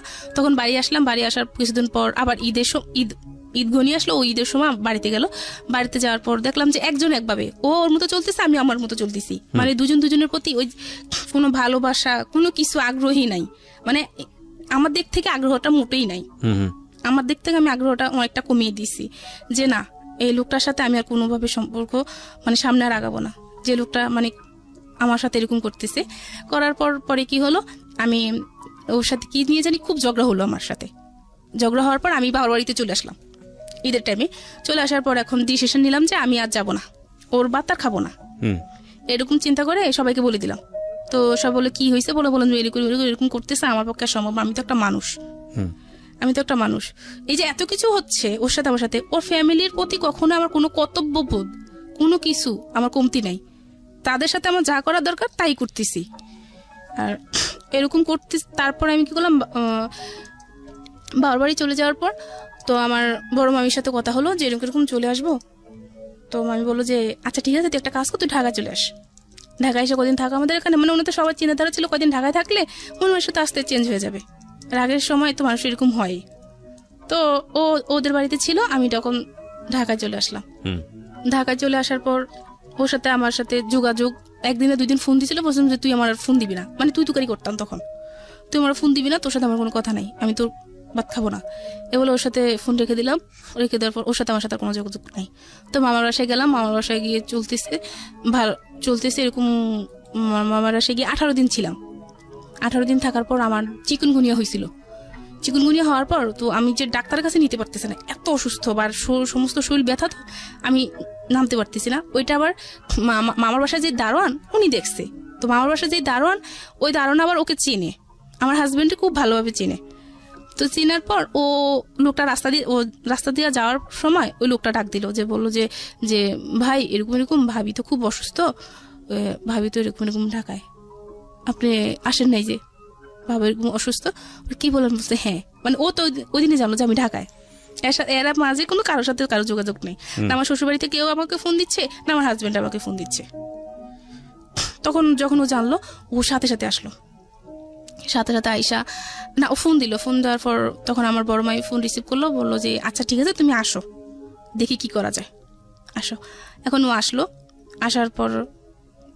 আসার পর তো মানে ও আমায় দেখে আর কি কান্নাকাটি করতেছে, আমি খুব অসুস্থ হয়ে গেছি, ও খুব কান্নাকাটি করতেছে, করতেছে, তুমি এতদিন পর্যন্ত ঢাকায়, অথচ আমাকে জানালে না, এই না সেই না। তো আমার তো ওর সাথে খুব রাগ, তোর সাথে আমার কিসের কথা, আমি তোর সাথে থাকবো না, তোর সাথে আমার কোনো কথা নাই। তখন বড় মামি বললো যে এত কথা বলিস না, রুমে আস, বসা কথা বলি, দেখি কি হয়েছে তোদের। তো এটা নিয়ে কি করলো, সবাই মিলে বসলাম, আমি, বড় মামি, ছোট মামি ছিল, ছোট মামি আর একটা লোক ছিল, উনি সব বসলাম। তো বসার পর বললাম যে মামি আমার সাথে এরকম এরকম করতেছে, মানে এর সাথে কিভাবে আমি থাকি, মানে ওই যে যেটা করতে বলতেছে এটা বলি নাই, শুধু বলতেছি যে সে কাকাকে নিয়ে আমাকে নিয়ে সন্দেহ করে, আমি কিভাবে থাকবো বলেন ওর সাথে। তো এটা বলার পর আমার মামি তখন বলে কি বলে এটা তো, তখন শিখে গেছে, হ্যাঁ আমি এটা বলছি, ও এটা করে, মামির কাছে শিখে গেছে এটা, যে হ্যাঁ ওটা করে। তখন আমার মামিও পুরো স্তব্ধ হয়ে গেল, সবাই উপস্থিত সবাই স্তব্ধ হয়ে গেল যে ওইটা কি বলে, মানে ফেরেশতা তুললে একটা মানুষের নামে সে কি বললো এটা। এটা বলার পর সবার মানে মাথায় ঠিক মতোই গেল যে এই জামাই ভালো হবে না, আর এই মেয়েকে এখানে রাখা যাবে না। তখন এখন সে খুব কান্নাকাটি করতেছে, আমার মা মেয়ের কাছে যাচ্ছে, আমার পায়ে পড়তেছে, আমার পায়ে ধরতেছে যে তুমি আসো, আমাকে একটা বার সুযোগ দাও, আমি ঠিক হয়ে যাবো, তুমি আসো।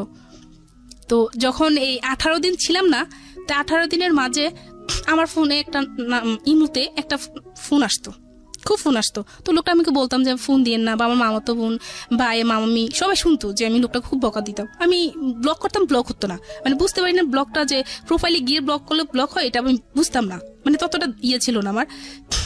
তো খুব ফোন দিচ্ছে, তখন ও আমাকে বুঝাচ্ছে আসো শোনা, এভাবে কেমনে হইব, আসো আমি এখন ডাক্তার দেখাবো, তোমাকেও ডাক্তার দেখাবো, আমিও ডাক্তার দেখাবো, আমরা বাচ্চা নিব, আমরা মানে সংসার করব। তো আমি বললি যে তখন চিন্তা করলাম যে মানুষটা যে এত কান্নাকাটি করতেছে, তাহলে একটা কাজ করি, তাকে বলি যে আমাকে যে সে এত সন্দেহ করে, তাহলে তার কাছে আমাকে রাখো, সে আমাকে গাছতলায় রাখো, গাছতলায় থাকবো, সমস্যা নেই, তার সাথে আমি থাকবো। তো বললাম যে আমি তোমার কাছে থাকবো, আমাকে নিয়ে যে তোমার এত সন্দেহ, তাহলে আমি একা থাকবো না, আমি তোমার কাছে থাকবো, যাতে তোমার সন্দেহটা দূর হয়ে যায়। বলেছে আচ্ছা ঠিক আছে। তো যে রুম ছিল ওই রুম ভালো ছিল, আমি যতটুকু জানি যে রুমটা ভালো, 4তলা রুম আছে, একটা রুম 2 জন মিলে থাকবো, একটা রুম তো 2 জনের জন্য এনাফ, 2 জন মিলে থাকবো, খাবো, খুব ভালো, রাজি হলাম। তো ওকে তখন যখন আসবো তখন আমি ওকে বললাম আর কি যে শুনো, আমার ফোনে না মানে একটা নাম্বারে খুব ফোন আসতেছে, তুমি দেখো, এটা দেখে আবার তোমার তো আবার সন্দেহবাজ মানুষ, আবার সন্দেহ করো না, এই নাম্বারে ফোন আসতেছে, তুমি আমাকে সন্দেহ করো না, মানে এরকম আমি ব্লক করতেছি কিন্তু ব্লক হচ্ছে না। তো আচ্ছা ঠিক আছে, সমস্যা নাই। তো এটা বলার পর ওর কাছে আসলাম, ওর বাসায় নিয়ে আসলো আমাকে, যখন কান্নাকাটি করে সবাই বুঝালো আচ্ছা ঠিক আছে যা, আসলাম ওর বাসায় আসার পর আমার ছোট বোনের হাজবেন্ড তখন বাইরে ছিল, তো ফোন দিত, আমার বোনে ফোন দিছিল, কথা বুঝি না আমি, তো কি করলো SMS করলো যে আপু আমি তো কথা বুঝতেছি না, তো আমি রাতে আপনাকে ফোন দিব, SMS করে লিখে দিল যে রাতে আপনাকে ফোন দিব। তো আচ্ছা ঠিক আছে, রাতে ফোন দিবে, ওইটা ওর হাতে বললো যে রাতে ফোন দিবে, ওর সাথে তোমার কিসের কথা রাতে, তোমার ছোট ভাই, কি বলো তুমি, ছোট ভাইরা তো এরকম করে সেরকম করে, মানে আবারও চিন্তাধারা অন্যরকম যে আমার বোনের হাজবেন্ডের সাথে আমার কি সম্পর্ক, ও কেন আমাকে রাতে ফোন দিবে, এটা নিয়ে আমার গিমজিম এই 2 দিন না হতে আবার গিমজিম শুরু হয়ে গেছে, কি যে একটা অবস্থা, ঝগড়াঝাটি। তো আমি বুঝাতে লাগলাম যে এরকম করো না, এসব চিন্তা ছাড়ো, এসব চিন্তা ছাড়ো, ভালো হয়ে যাও, ভালো হয়ে চলি, এটা ভালো হবে। আমি একবার চলে গেছি, তারপর আবার আনছো, এখন আবার এরকম করতেছো না, সে বুঝতেছে না। তখন আমিও খুব রাগ করলাম, রাগ করে ওর সাথে তুই তুকারি করে আমিও ঝগড়াঝাটি করা শুরু করলাম। কেন এরকম করতেছিস তুই, মানে তুই তুকারি করে কথা বললাম। তো যাক, ওখানে আবার শান্ত হয়ে গেল, আবার সব ঠিকঠাক। এখন জানি তো যে রুমে নিছে, কিন্তু ও রুমে না, ছোট্ট আরেকটা রুমে, বলতেছে ওই রুমে আমার সবকিছু আছে, এই রুমে আমি থাকবো, ওই রুমটাতে থাকতে ভালো লাগে না, আমি এই রুমে থাকবো। তো একটা কাজ করবো, তো 4তলায় ছিল রুমটা, 2তলায় রুমটা এখন আবার 2তলায় রুম নিছে, 4তলায় অন্য 2জন থাকে। তো একটা কাজ করো, তুমি 4তলায় গিয়ে রান্না করো। এখন কি হতো, 2তলা থেকে 4তলায় রান্না করতে যেতাম, আবার 4তলা থেকে 2তলা আইসা ঘুমাতাম, মানে এরকম 2তলা 4তলা 2তলা 4তলা চলতো। থাকি না, সমস্যা কি, এটা দেখি না মানুষটা ভালো হয় কিনা। তখন কি হলো, ওই যে বললাম ইমুতে একটা ছেলে আমাকে ফোন দিছিল, তো ওই ছেলেটা একদিন ফোন দিল, ফোন দেওয়ার পর আমি বলতেছি দেখে আমি ব্লক করতে পারতেছি না, তুমি ব্লক করে দাও। আর যেহেতু ফোন দিচ্ছে, ফোন রিসিভ করার দরকার নাই, আমি তো লোকের সাথে কথা বলার কোনো দরকার নাই। তো এটা নিয়ে আবার ঝামেলা শুরু হয়ে গেল। তো ওই লোকটাকে ওই দিনে আমি কিভাবে জানি প্রোফাইলে গিয়ে আমি ব্লক করে দিলাম, শেষ। ওই দিনে ওই কাহিনীটা ওখানে শেষ। এটা নিয়ে ঝগড়া হওয়ার পর ওইখানে কাহিনীটা এটা শেষ। এখন কি করতো, রাতের বেলা আসতো, ঘুমাইতাম বা আমি শুয়ে থাকতাম, মানে হঠাৎ করে ওর কি মেজাজ খারাপ হইতো জানি না, কোনো কিছু হইলে আমার আঙ্গুল দিয়ে খোঁচায় শরীরের ভিতর খোঁচাইতো। ও মানে তুই কার সাথে কথা বলিস, কয়জনের সাথে কথা বলিস, মা তুলে গালিগালাজ করতো। ওকে, আমরা ইন ডিটেইলে না যাই, অশ্লীল কথাবার্তা বলতো। হ্যাঁ, এসব তুলে গালিগালাজ করতো, আর মানে ইয়ে করতো, খুব বকাবাদ্য করতো। তো এরকম চলতেছে, এরকম অনবরত চলতেছে। চলার পর মানে কি করবো কোনো কিছু বুঝতে পারতেছি না। এদিক দিয়ে আমার যে কাকা খুব অসুস্থ হয়ে গেল। কাকার তখন ক্যান্সার ধরা গেল। ধরা খাওয়ার পর ওর মাথায় তখনও মানে জানে যে কাকার ক্যান্সার, ও মাথায় তখনও কোনো কিছু কাজ করে না যে এই মানুষটা ক্যান্সার, এই মানুষটা মারা যাবে। এখন এই মানুষটাকে নিয়ে কথা না বললে কি নয় না, ওর এখন এগুলাই বলতেছে, কাকাকে নিয়ে সম্পর্ক বা বোনের হাজবেন্ড। এখন ওই যে ওগুলার অফার আর করেনি ওই দিনকার পর থেকে, ইয়ে করার পর, রাগারাগি করার পর ওই প্রপোজ গুলো আর করেনি। তো এখন বাবা অসুস্থ, বাড়ি থেকে একটু ফোন দিতে পারতো না। যখন মাকে ফোন দিতাম তো বলতো যে বাবা খুব অসুস্থ, তোর বাবার আজকে এই অবস্থা। তখন শুনলে খুব খারাপ লাগতো যে আমার মানে বাবার এই অবস্থা। আর আমি যখন থেকে আমার হাজবেন্ড এগুলো সন্দেহ করা শুরু করলো, তখন থেকে আমি কোনোদিনও মানে বাবা বলে জড়িয়ে ধরতে পারিনি যে এ মানুষটা আমার বাবা, কাকা, যে মানুষটা আমার ছোট থেকে বড় করছে। একটা দ্বন্দ্ব লাগতো, বুকের ভিতরটা জানি কেমন করতো যে এই মানুষটাকে নিয়ে আমার হাজবেন্ড এত কথা বলে, যে মানুষটা আমাকে মা ছাড়া কখনো কথা বলেনি। আমার সন্তান নাই, কিন্তু আমার বাবা আমাকে মা ডাকতো, ওইটাই আমার আল্লাহর কাছে শুকরিয়া ছিলাম। তো এখন এরকম চলতেছে। চলার পর আমি একদিন কি করলাম, আমার মামার বাসায় গেলাম। আমার মামাতো বোন, আমার খালাতো বোন সবাই ছিল বাসায়। আমি গেলাম ওদের কাছে, গিয়ে মানে কয়েকদিন থাকলাম, 3 দিন থাকলাম আর কি। 3 দিন থাকলাম, ওকে বললাম যে আমি থাকি। তো প্রথম দিল, কিন্তু পরে আসার পর আর কি এগুলো নিয়ে ঝামেলা করলো যে কেন ছিলি, এই সেই, তোর কি খবর আছে যে আমি যে একটা মানুষ ছিলাম, খাওয়া দাওয়ার কষ্ট হচ্ছে, তোর কি এটা খবর ছিল? এটা নিয়ে আর কি ঝগড়াঝাটি হলো। ও করলো আমার সাথে, আমি করলাম যে তুমি কি কইতে চাও এইসব। মানে এখন তো আমি পুরোপুরি ওর থেকে মানে দূরে চলে যাচ্ছি, যে মানুষটার সাথে আমি আর থাকবো না, এই মানুষটার সাথে আমি থাকবো না। যতই সুযোগ দিয়ে যাই করি না কেন, এই মানুষটার সাথে আমি মন মিশিয়ে আমি চলতে পারবো না। যে মানুষটা আমার সাথে এরকম করতেছে, দিনের পর দিন আমাকে এরকম অত্যাচার করতেছে, মানসিকভাবে এরকম অত্যাচার রাখতেছে। যে ডাক্তার দেখাক শত, কিন্তু এগুলা দিয়ে তো সে আমাকে শান্তি দিচ্ছে না। একটা মেয়ের শান্তি কিসে? স্বামী, সেই স্বামীর কাছে তো আমি শান্তি পাচ্ছি না। তো এটা নিয়ে খুব ঝগড়া হলো। একদিন রাতে খুব ঝগড়া হওয়ার পর মানে একটা পর্যায়ে ও আমাকে খুব মারলো, অনেক মারলো। মারার পর আমি আমার ভাইকে ফোন দিলাম যে আমার এই করছে, আমাকে মারছে। মারার পর কি করলো, ভাই আসলো পরের দিন। আসার পর ভাই আসা দেখলো যে আমার গলায় করে মানে মারছে, তো দাগ পড়ে গেছে, করছিল, সবকিছুতে দাগ পড়ে গেছিল। তো যখন ভাই বললো যে এগুলা কি, ও বললো যে ভাইয়া ও তো আসলে অ্যালার্জির সমস্যা, এই কারণে এরকম। ওকে আমি কিচ্ছু করিনি, মানে ও যে এত মারতো। ও বলতো যে আমি একটা থাপ্পড় দিছি, এখনো পর্যন্ত স্বীকার যায় যে আমি একটা থাপ্পড় দিছি, ও আমি কখনো ওকে মারিনি। আমি বললাম যে আমি চলে যাব। তা আবার বাড়িতে চলে গেলাম। বাড়িতে চলে যাওয়ার পর এখন আমার শ্বশুর শাশুড়ি ননদ দেবর সবাই বুঝাচ্ছে যে আরেকটা সুযোগ দেওয়া, আসো। ও কান্নাকাটি করতেছে, দেখো তুমি ছাড়া আমার কেউ নাই, আমি ভুল করছি, আমাকে ক্ষমা করে দাও, তুমি আসো। তখন পুরোপুরি ভাবলাম যে ওর মাথায় আসলে সমস্যা আছে। এই যে এই করতেও সমস্যা করে না, আবার এরকম করতেও সমস্যা করে না। আমার শাশুড়িকে ননদকে সবাইকে আবারও বললাম যে ওকে ডাক্তার দেখান। আমি তো দেখাতে পারবো না, আমি দেখাতে গেলে আবার অন্যরকম করবে, ভাববে যে আমি অন্য কিছু করতে চাইতেছি। ওকে ডাক্তার দেখান, ডাক্তার দেখালে ভালো হবে। এটা বলার পর এখন আমার শ্বশুর বলতেছে না, আমরা এই মানে আমি যখন বলতেছি আমি যাব না, আমি যখন বলতেছি আপনার ছেলে এরকম এরকম এরকম করতেছে, মানে যখন গাড়ি গুলো সব বলে দিচ্ছি যে এরকম এরকম গাড়ি দেয়, আমি কিভাবে থাকবো। পরে উনি বললো ওকে এরকম করতেছে, ও এরকম এরকম বলতেছে, আমি কিভাবে যাবো ওখানে, কিভাবে থাকবো। তো মা এক মুখে বলে যে যা, আর এক মুখে বলে যে যাস না, এরকম মানে মা এরকম বলতেছে, কি করবে মাও ভাবতেছে না।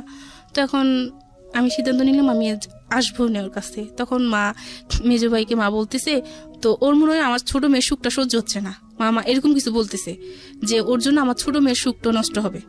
মা যখন এটা আমাকে বললো, তো বলার পর আমি অনেকটা কষ্ট পেলাম যে মা এটা বলতে পারলো, আচ্ছা ঠিক আছে আমি চলে যাই। পরে আবার চলে গেলাম, আবার ঢাকায় চলে আসলাম। আসার পর চলতেছে, তো এর মাঝে একদিন কি হলো, আমি ওর সময় বাড়িতে আসলাম ঈদে। আসার পর আমি যেহেতু একা থাকি, সবসময় একা থাকি, বাচ্চা কাচ্চা নাই, তো সেই ক্ষেত্রে কি করলো, নিজে আমাকে ফেসবুক আইডি খুলে দিল যে এটা চালাও, মন ভালো থাকবে। তো আচ্ছা আমি ফেসবুক আইডি খুলে দেওয়ার পর মানে কারোর সাথে তেমন কথা হতো না, আর কেউ মেসেজ করলো বলে দিতাম যে আমি বিবাহিত, আমার হাজবেন্ড আছে, মানে বলে দিতাম। তাহলে আর কেউ কথা বলবে না, আর কেউ কথা বললে ফ্রেন্ডলি কথা বলবো, এর থেকে বেশি কিছু না। আমি তো ওকে ছাড়া অনেক কিছু চিন্তা করতে পারি না, ওকে ছাড়া কোনো কিছু চিন্তা করা মানে মনে হয় যে আমি মরে গেছি, মানে এরকম লাগতো আমার কাছে। তো কি হলো, একদিন একটা ছেলের সাথে আমি কথা বলতেছি, হাই হ্যালো বলতেছে যে কেমন আছো কি সেই, আমিও বলতেছি ভালো আছি। তো বলার পর ও দেখতেছে, আমি জানি না ও যে দেখতেছে, ও দেখতেছে। দেখার পর কি করলো, ও আসলো, পেছন থেকে আসলো, আইসা আমার হাত থেকে ফোনটা নিয়ে গেল। তো আমার কথা হচ্ছে যে ও জানলে এখন এগুলো নিয়ে খুব ভেজাল করবে, কার সাথে কি বোঝে না বলছে সেটা সে বলবে না, সে উল্টাপাল্টা চিন্তাধারা কইরা মানে খুব ভেজাল করবে। তো ওটা ফোন নিয়ে টানাটানি করতেছে, তুমি ফোন দাও। বলছে না তুই কার সাথে কথা বলে তোর ফোন দিব না, তুমি ফোন দাও তুমি। তো বলতেছে না ফোন দেওয়া যাবে না। এটা নিয়ে ওর সাথে আমার সাথে ছেলেটা কে ছিল? ছেলেটা ফেসবুক ফ্রেন্ড। তো আপনি তো জানেন আপনার হাজবেন্ডের এরকম একটা সমস্যা আছে, এরকম সমস্যা আছে, তারপর আমার মাথায় তো কিছু কাজ করতেছে না, মানে ওই যে সময় যাচ্ছিল না, ওই আগে ইয়ে হচ্ছে। তো এখন ফ্রেন্ড আসতে মাঝে মধ্যে করতো, মানে অত অবিরত কথা বলতাম না। ঠিক আছে, তারপর কি হয়েছে? তো এটা দেখার পর ছেলেটা হিন্দু ছিল, তো জানার পর ও তো চিন্তাধারা অন্যরকম। তো ওর মাকে দেখালো, দেখেন মা ছেলেটা দেখেন আপনার বউ এরকম করতেছে সেরকম করতেছে, এই জন্য তো আপনার বউ চলে যাবে, এরকম চিন্তা করতেছে, ওরে নিয়ে আজকে বসবে, এই করবে সেই করবে, এই করে সেই করে নিয়ে মানে আওয়াজ শুরু হয়ে গেল, মানে গলা টিপি দিয়ে ফেলে দিছিল, মারামারি করতেছে। পরে আমার শ্বশুর এসে ধরলো যে এরকম করতেছিস কেন, দে আমার কাছে ফোন দে, কি হয় দেখবো, আমি দেখবো।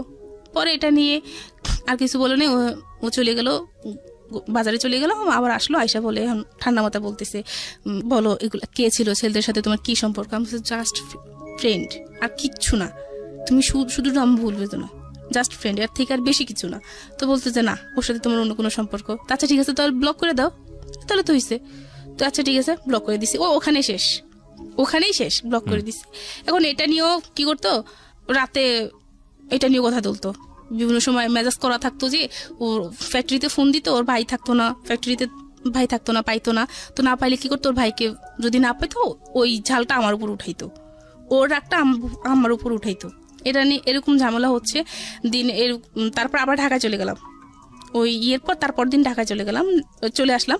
চলে আসার পর তো এভাবে চলতে থাকার পর 2018 সালের দিকে আমি যখন ওকে বাচ্চার কথা আবারও বললাম, তো বলে যে এখন তো টাকা পয়সা হাতে নেই, টাকা পয়সা হাতে আসুক তারপর আমরা ডাক্তার দেখাবো। তো আমি বলি যে আচ্ছা ঠিক আছে। এটা বলে আমি আমার নানুর বাসায় বেড়াতে গেলাম কার্নিগঞ্জে। ওখানে যাওয়ার পর আমি একটা চাকরির অফার পেলাম। চাকরির অফার পাওয়ার পর যে চাকরিটা করব, ওনাদের সাথে আমি কথা বললাম, ওনারা বললো যে আচ্ছা ঠিক আছে নিব। তো ওকে আমি ফার্স্ট বললাম, আর ও বললো যে ঠিক করছে, তুমি করবো, আচ্ছা তার তো ভালো হয়েছে, মিষ্টি খাওয়াই সেই মানে হাসি খুশি। তো আমি ভাবছি তো রাজি হয়ে গেছে। তো আমার কাছে আমার সবসময় কাগজপত্র আমার সাথে থাকে, আমি বললাম কাগজপত্র সবকিছু জমা দিয়ে দিলাম। মানে চাকরি করবো আমি। যে পরে ওরকম আমি বুঝে বললাম, শুনো যেহেতু তোমার কাছে টাকা পয়সা নাই, তো আমি তাহলে 2 বছর কাজ করি, চাকরি করি, 2 বছর চাকরি করে টাকা পয়সা যা জমিয়ে তারপর আমরা ভেবে নিব, ডাক্তার দেখাবো, তুমি এদিকে তুমি করে তুমি তোমার সংসারটাকে গড়ে তোলো। তা এটা বলছি, আচ্ছা ঠিক আছে। এখন কাগজপত্র জমা দিতে গেছি, তখনও কিছু বললো না। যখন আমি ওই অফিসে গেলাম, হেড অফিসে না, আরেকটা ব্রাঞ্চে গেলাম, তারপর ওনারা কি বললো যে আপনার হাজব্যান্ডের সাথে কথা বলবো। আচ্ছা ঠিক আছে বলুন।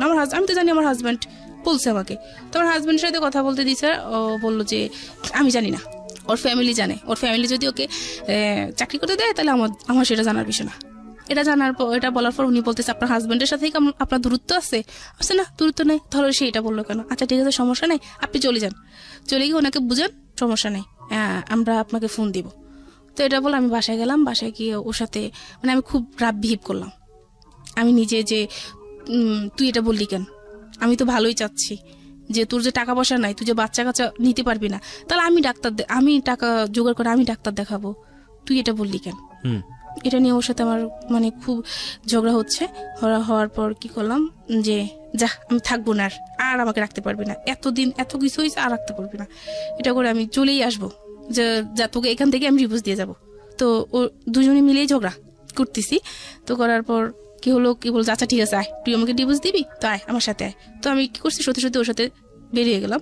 বাইরে যাওয়ার পর কি করলো, ওর একটা ফ্রেন্ডের বাসা নিয়ে গেল। তা আমি আমার মেজু ভাইকে বললাম যে এরকম ওর ফ্রেন্ডের বাসা আমাকে নিয়ে যাচ্ছে, আমরা আজকে মানে আলাদা হয়ে যাব। তো এটা বলার পর আমার ভাই তো মানে ভয় পেয়ে গেল যে ওর ফ্রেন্ডের বাসা কেন নিবে। এটা মানে ভয় পাওয়ার পর ভাই কি করলো, আমাদের আত্মীয় স্বজন যাচ্ছে সবাইকে জানালো যে এরকম আমি একটা জায়গায় যাচ্ছি, যদি কোনো সমস্যা হয় তাহলে আমি ফোন দিব। এটা বলে ওর ফ্রেন্ডের বাসায় গেলাম, দেখলাম যে না, স্বাভাবিক কোনো ফ্যামিলি বাসা যাওয়ার পর ওরা আমাকে বুঝালো যে এভাবে এরকম করেন না। নিয়ে আসলো যে ভাই দেখেন ও এরকম পাগলামি করতেছে, তো বুঝালো। তখন ভাইয়ের কাছে বললাম যে ভাইয়া ও আমার সাথে এরকম আচরণ করতেছে, এরকম মানে ঝগড়াঝাটি করতেছে, সন্দেহ করতেছে, এভাবে কিভাবে সম্ভব, আমি এভাবে পারবো না। এটা বলার পর এখন আমি বাড়ি চলে যাবো, আমি থাকবো না, কোনোভাবে থাকবো না, নাহলে আমি সুইসাইড করে ফেলবো। তো ভাইয়া বললো যে আচ্ছা ভাবি ইয়ে করেন না, ফাহিম ভাই ও যদি যেতে চায় তাহলে ওকে বাড়িতে পাঠান, কয়েকদিন থেকে আসুক, তারপরে ঠিক হয়ে যাবে। তা সত্যি আমি বাড়িতে আসলাম। বাড়িতে এসে কয়েকদিন থেকে আবার এখন কেন জানি ওর জন্য খারাপ লাগতেছে, না আমি থাকবো না, চলে যাই। ঢাকায় চলে আসলাম। ঢাকায় চলে আসার পর যাক ভালোই চলতেছে। নানুর বাসায় যেতাম বা মামার বাসায় যেতাম, আগে এগুলো নিয়ে কোনো সমস্যা করতো না। প্রথম এগুলো নিয়ে কোনো সমস্যা করতো না, পরবর্তীতে এগুলো নিয়ে সমস্যা করতেছে।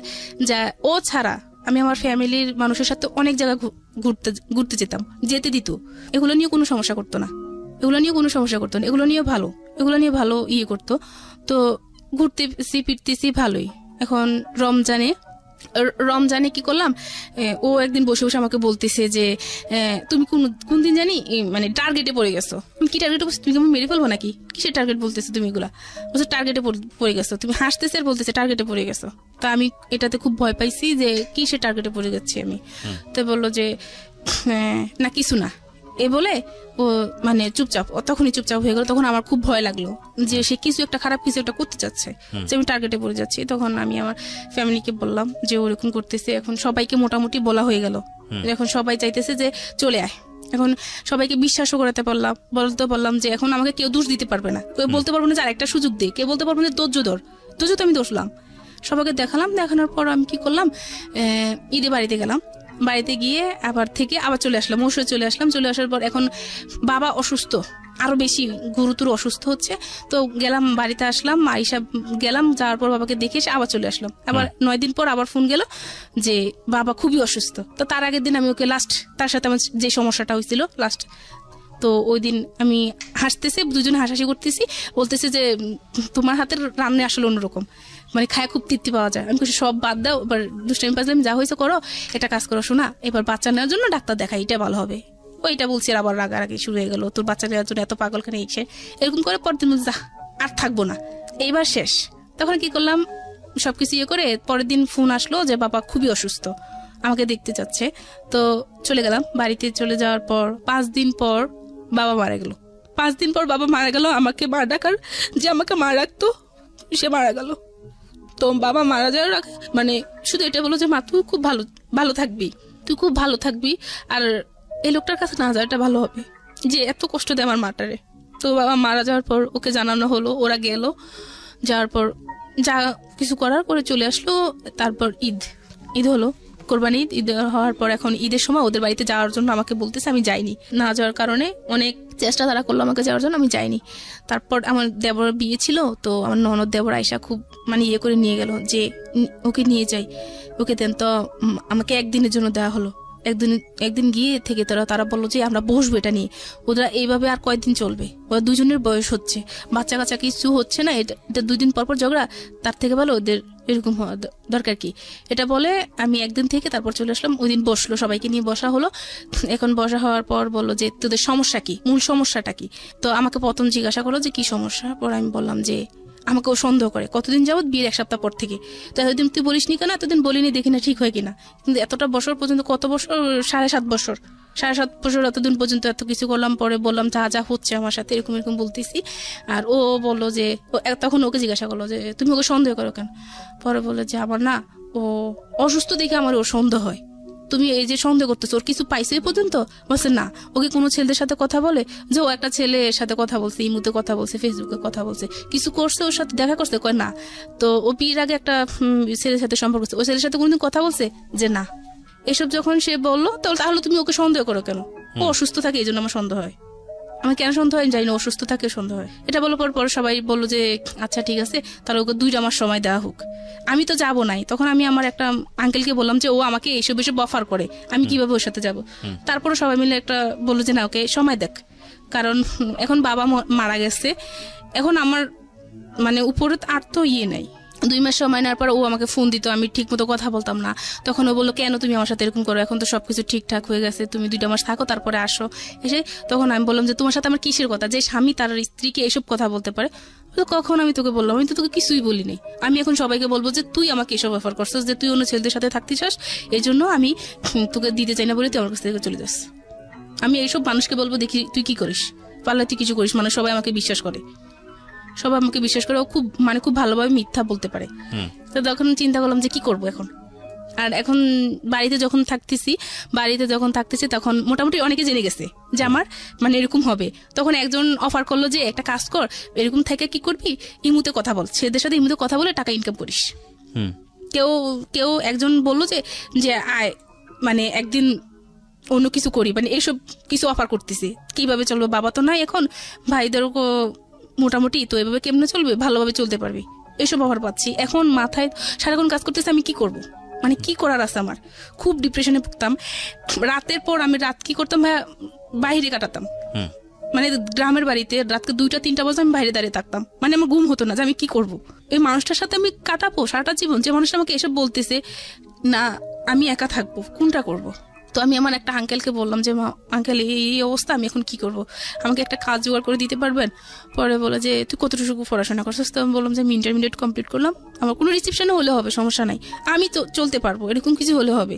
তো উনি বললো আচ্ছা ঠিক আছে, তুই ঢাকা আসলে তোর মানে একটা গতি করে দেবো। পরে ঢাকায় আসলাম। ঢাকায় আসার পর একটা কোম্পানিতে উনি আমাকে রিসেপশনের জন্য ফার্স্ট সিলেক্ট করা হলো।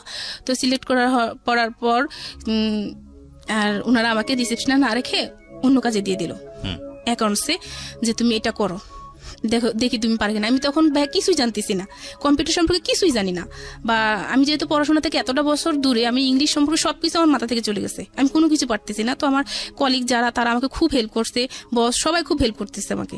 হেল্প করে আমি মানে এখন অনেকটা ভালো পর্যায়ে চলে গেছি। আর এখন ওর সাথে তো আর কোনো যোগাযোগ নাই। কতদিন যাবত যোগাযোগ নাই? ওর সাথে যোগাযোগ নাই। ওই ঢাকায় আসার আগ থেকে ওর সাথে আর যোগাযোগ ছিল না। মাঝখান দিয়ে একদিন ফোন দিয়ে বুঝতে চাইতেছে যে সে কি করতে চায়। আপনি এটা বলেন। প্রায় 7 মাস। 7 মাস। আপনি ভালো আছেন না বন্ধ আছেন? ভাইয়া ডিভোর্স হয়ে গেছে। ডিভোর্স হয়ে গেছে, তো ভালো আছেন না বন্ধ আছেন? এখন ভাইয়া আমি যেখানে কাজ করতেছি ওখানে একটা ইন্টারন্যাশনাল কোম্পানি, তো আমি আপনাকে জিজ্ঞেস করছি ভালো আছেন না বন্ধ? আমি না, ইন ডিটেইল না, আপনি শুধু অ্যানসার করেন ভালো আছেন না বন্ধ আছেন। আমার ইন ডিটেইল জানার দরকার নাই, আমি ঘটনা যেটা বুঝতে পেরেছি অনেক আগেই বুঝতে পেরেছি। আপনি শুধু আমাকে এইটুকু অ্যানসার করেন যে আপনার আগের যে জীবন ছিল সেই জীবনের থেকে এই জীবনটা ভালো না বন্ধ? আগের জীবন থেকে এই জীবনটা আছে ভালো।